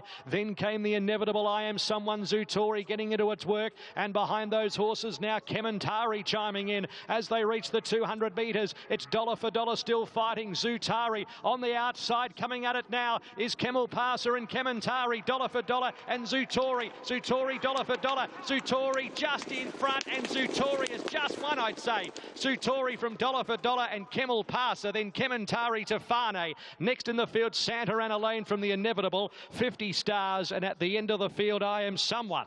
Well, Zutori will do what Chautauqua did and win the Bobby Lewis and come back and win the Gilgai, and he's done it in style with Jamie Carr, the winning rider. Back-to-back, emulating the feats of Chautauqua in 2014 by completing the Bobby Lewis and Gilgai double in the fastest time since that edition. Matt Ellerton had a bit of a record in this race when he was training in his own right with the likes of Blackbean and Recapitalise. Great performance here from Jamie Carr and Mike. You know, Zutori, he's got the same qualities as a Very Elegant. It just wins. Everyone's talking about the relative weights between it and Tefane, and that Tefane should be able to turn the tables yesterday and, you know, heading on towards the Everest. But, you know, when you combine that with the ride and the quality of the horse and its will to win, you know, it clearly had Tefane's measure yesterday, albeit Tefane's probably a little bit unlucky late, but, you know, Zutori was there to be run down and was just too strong. Can we dial up that Tefane was a little bit unlucky, please, from 8-point font to 16 caps and bold? In pain? Yeah, I don't want to watch replay? that again. So potentially onwards and upwards. Obviously, Mike Moroney was flat about what happened with Tefane, but he's still confident going to the Everest if they can get a fast run race, which we should do in the Everest, that she That's can be... almost guaranteed, isn't it? A fast run Everest. You'd And that's think where she's so. probably really Exactly. well placed. Exactly. She's a Libertini type filly who can sit and travel off a really fast tempo and still accelerate. Yeah, I thought she was there to... She found a spot that was going to find it very difficult. 5 and 3, let's hear from Jane. Well, I thought there were two fillies that look like they're progressing really nicely in this field. They're Queen of Rocks and Chica Fuente. I'm going with the 8 on top, but I liked the way she wandered around the mountain. $50 and really solid with Sportsbet right the way through. She's been rock solid since markets open, and then you've got Jane's pick of the yard, Chica Fuerte, into $9.50. Tab Edward Manifold, 1,600 metres. Sets, gates are back and they're racing. Pretty good line. Montia's going to drift out with a pinch of luck. Miss Guggenheim goes back to third last with Star Rel. Yes, Baby, Yes began very speedily and goes to the front clearly, followed by Bella Royale and a pinch of luck. 1,000 metres to go. Bella Royale the leader by 3/4 Divine Diosa. A length and a half. Yes, Baby, Yes is third in the box seat. Further back is Chica Fuerte. 2 lengths to Thermosphere, who's doing it tough from Orphaline and Blazing Lace. A length in the field. Succeed Indeed, Cafe Rizzu, and then came a pinch of luck. Further back in the field, then one off the fence is Queen of Rocks from Star Rel. Silhouette as well back, and then came Montier as they run the corner. Selfless and Miss Guggenheim, second favourites last around the turn. At the 500, Bella Royale in front by a length. Yes, Baby, Yes, Divine Diosa. Then Orphaline, Chica Fuerte to the middle of the course. Thermosphere right down the outside. Then Succeed Indeed. Silhouette up on the fence. Miss Guggenheim's run up behind those from Star Rel. Yes, Baby, Yes moves up and takes Bella Royale. But here's the cavalry. Chica Fuerte, Thermosphere, and Star Rel's unleashing from Silhouette. Taking the lead, Thermosphere. Wide the trip, Star Rel coming at it with Chica Fuerte. Thermosphere is holding on, a gritty win. Thermosphere won from Star Rel, Chica Fuerte, and Succeed Indeed has run for the Lovely Oaks run. Behind them, Silhouette, Miss Guggenheim. Behind them, Yes, Baby, Yes. Then Blazing Lace and next Cafe Rizzu. Further back, Queen of Rocks beyond midfield. In the end, Bella Royale, Divine Diosa, Selfless, a pinch of luck, Orphaline and Montier at the end. Massive win, Thermosphere. 3 wide the trip without cover. Question marks coming into halfway today. That was a good win. And yet another 3-year-old filly, or just a 3-year-old full stop. Richo coming down from Sydney and taking the spoils. Hutchie, we've seen September run. Win early. 1,600 metres. James Cummings elected to send Thermosphere south after contesting the first 3 legs of the Princess Series. Found itself in a far easier Group 2 here. No question, that Sydney form that Mike's been harping on about was, and many other... But I concur with Hutchie. I'm not sure these are the B graders. I think they're probably the C and D graders heading into the better part of the spring. So I'd be interested to see whether any of these horses... But I'm not sure that there was a great deal there. The winner was good, and I'm not sure whether they'll probably pick their targets out. Yeah, I was speaking to a lot of the connections. None of them sort of feel like they've got their filly ready to go to the 1,000 guineas or anything. He managed 6. The Bart Cummings over 25 and 10 metres with the rail out 7 metres today. And Young Rascal, well, they're going to be... And I think Lord Belvedere, second up, looks a hard one to knock. I'm happy to be with him. I think the stablemate Persan's a fantastic price at $11. I want to see still. Had been holding favouritism all the way through, but Shabal's tightened right up late with Sportsbet. And then you've got Lord Belvedere too. He's holding very good turnover with Sportsbet. It's between those three at the top of the mark. Hackey's a little bit edgy, ready racing. Hackey jumped away with them. Sound out well with Persan. Speed towards the outside. De Beer is pushing up. Good idea as well. South Pacific's driving through. Credence is in the top 4. Steel Prince looks for a position from that wide alley. Midfield Lord Belvedere. Then Hackey, Admire Robson, Young Rascal. Then Shabao towards the back of the shuffle back at that stage. Next in the field, Hackey. Shared Ambition getting going from the back. Then Young Rascal. Next Gamekeeper and Supergirl. South Pacific to the side of the track with approximately 900 metres to go, led by a length and a half. 2 in second, Good Idea. They slacken mid-race and some moves are coming from the back. 2 lengths to Sound, De Beer. Steel Prince now up to 5th from Credence. Shabao's getting motivated. Persan, Lord Belvedere still spots the mate. Then came Hackey, well back Gamekeeper. Admire Robson shuffle back to 3rd last from Young Rascal and Supergirl. So a spot up for grabs in the cup around the turn. 500 metres to go. South Pacific just in front of Good Idea. De Beer gets a needle eye opening up on the inside. Sound, Persan, Steel Prince, Shared Ambition down the centre from Lord Belvedere. Sound moves up to Persan at the 300. Here's Steel Prince, the outside, makes a line of 3 from Lord Belvedere. But it's Persan at the clock tower kicking from Sound, Steel Prince, Credence, Shared Ambition. Still Persan from Sound, Steel Prince.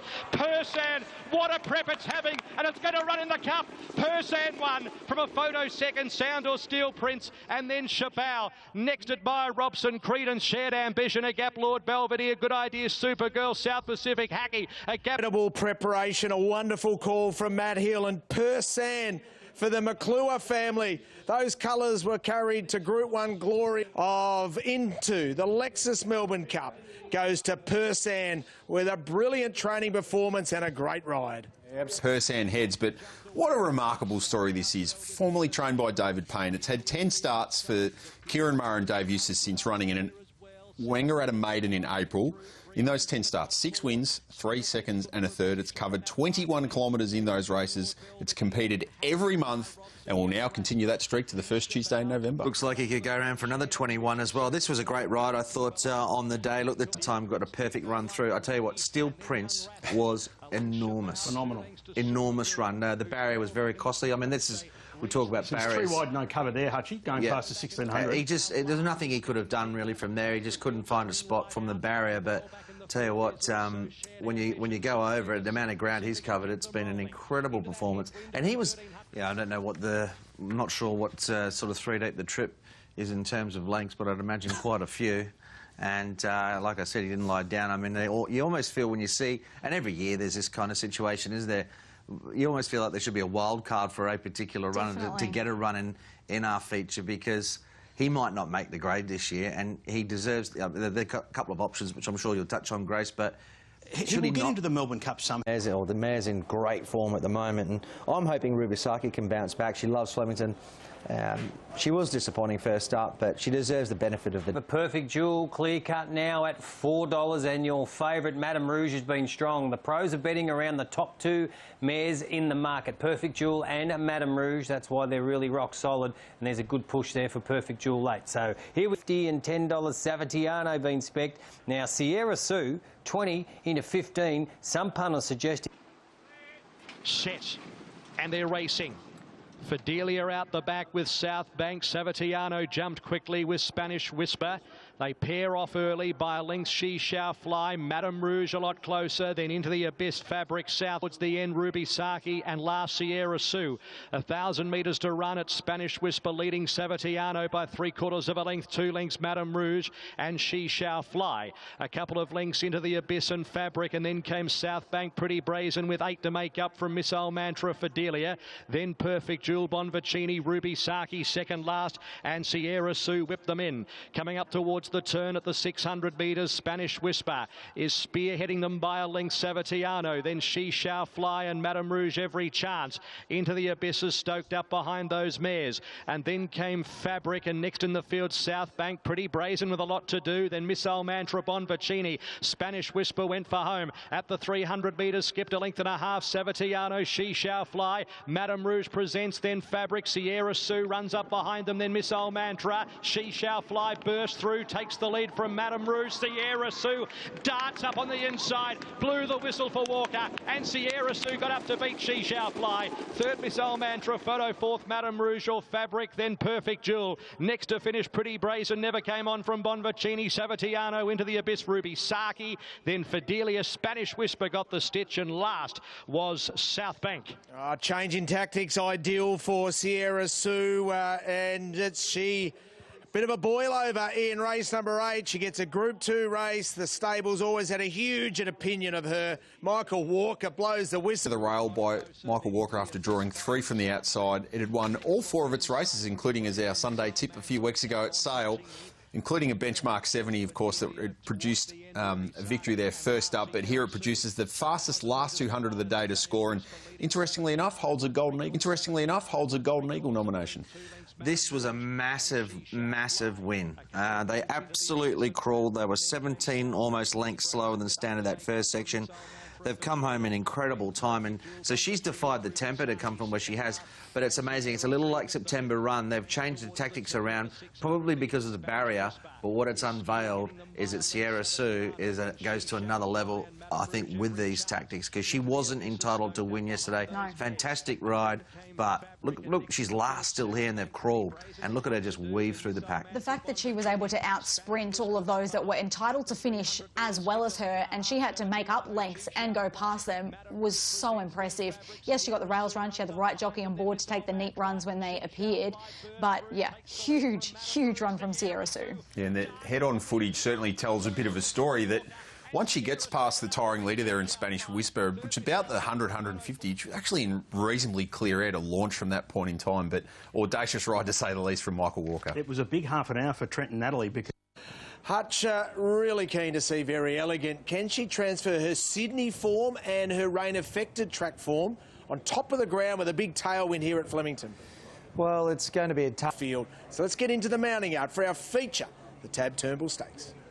Colour's outstanding, he's well muscled, he's lovely and relaxed, he's moving well. So, yeah, look, everything that... He's Very Elegant and your favourite, then the market is really holding solid since we opened up at Sportsbet. I know we opened up at 4.20, but she dominates the turnover here. I can tell you that Surprise Baby, the biggest bets we've taken each way, bets there for Surprise Baby, so solid at that $6 mark. Finch Superstorm, both of them $9 and $9.50 opening quotes, $6 and $7 for those 2 horses. Drawn tricky gates, but really solid with He was beating a lip in this last year.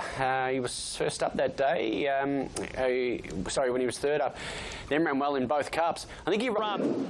Gates are back and they're racing at the 2,000 metres. King of Leogrand straight back to the end with Surprise Baby and Superstorm. Dallasan out well with Master of Wine, Toffee Tongue, King's Will Dream, Vow and Declare, Harlem. They're right across the track with Ocean X as they drive into that headwind. There's about 6 across the track.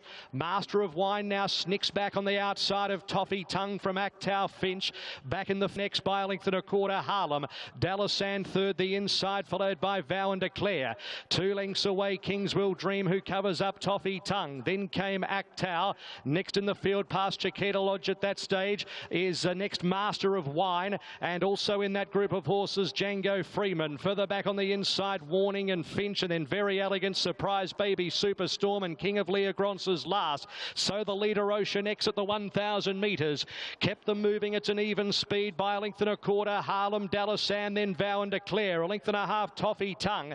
Next in the field, out deeper, Finch around King's Will Dream. Actow the inside, pulling. Very Elegant getting moving. Followed by Master of Wine, who's going to try and track her from Superstorm, who's also starting to find a back to follow.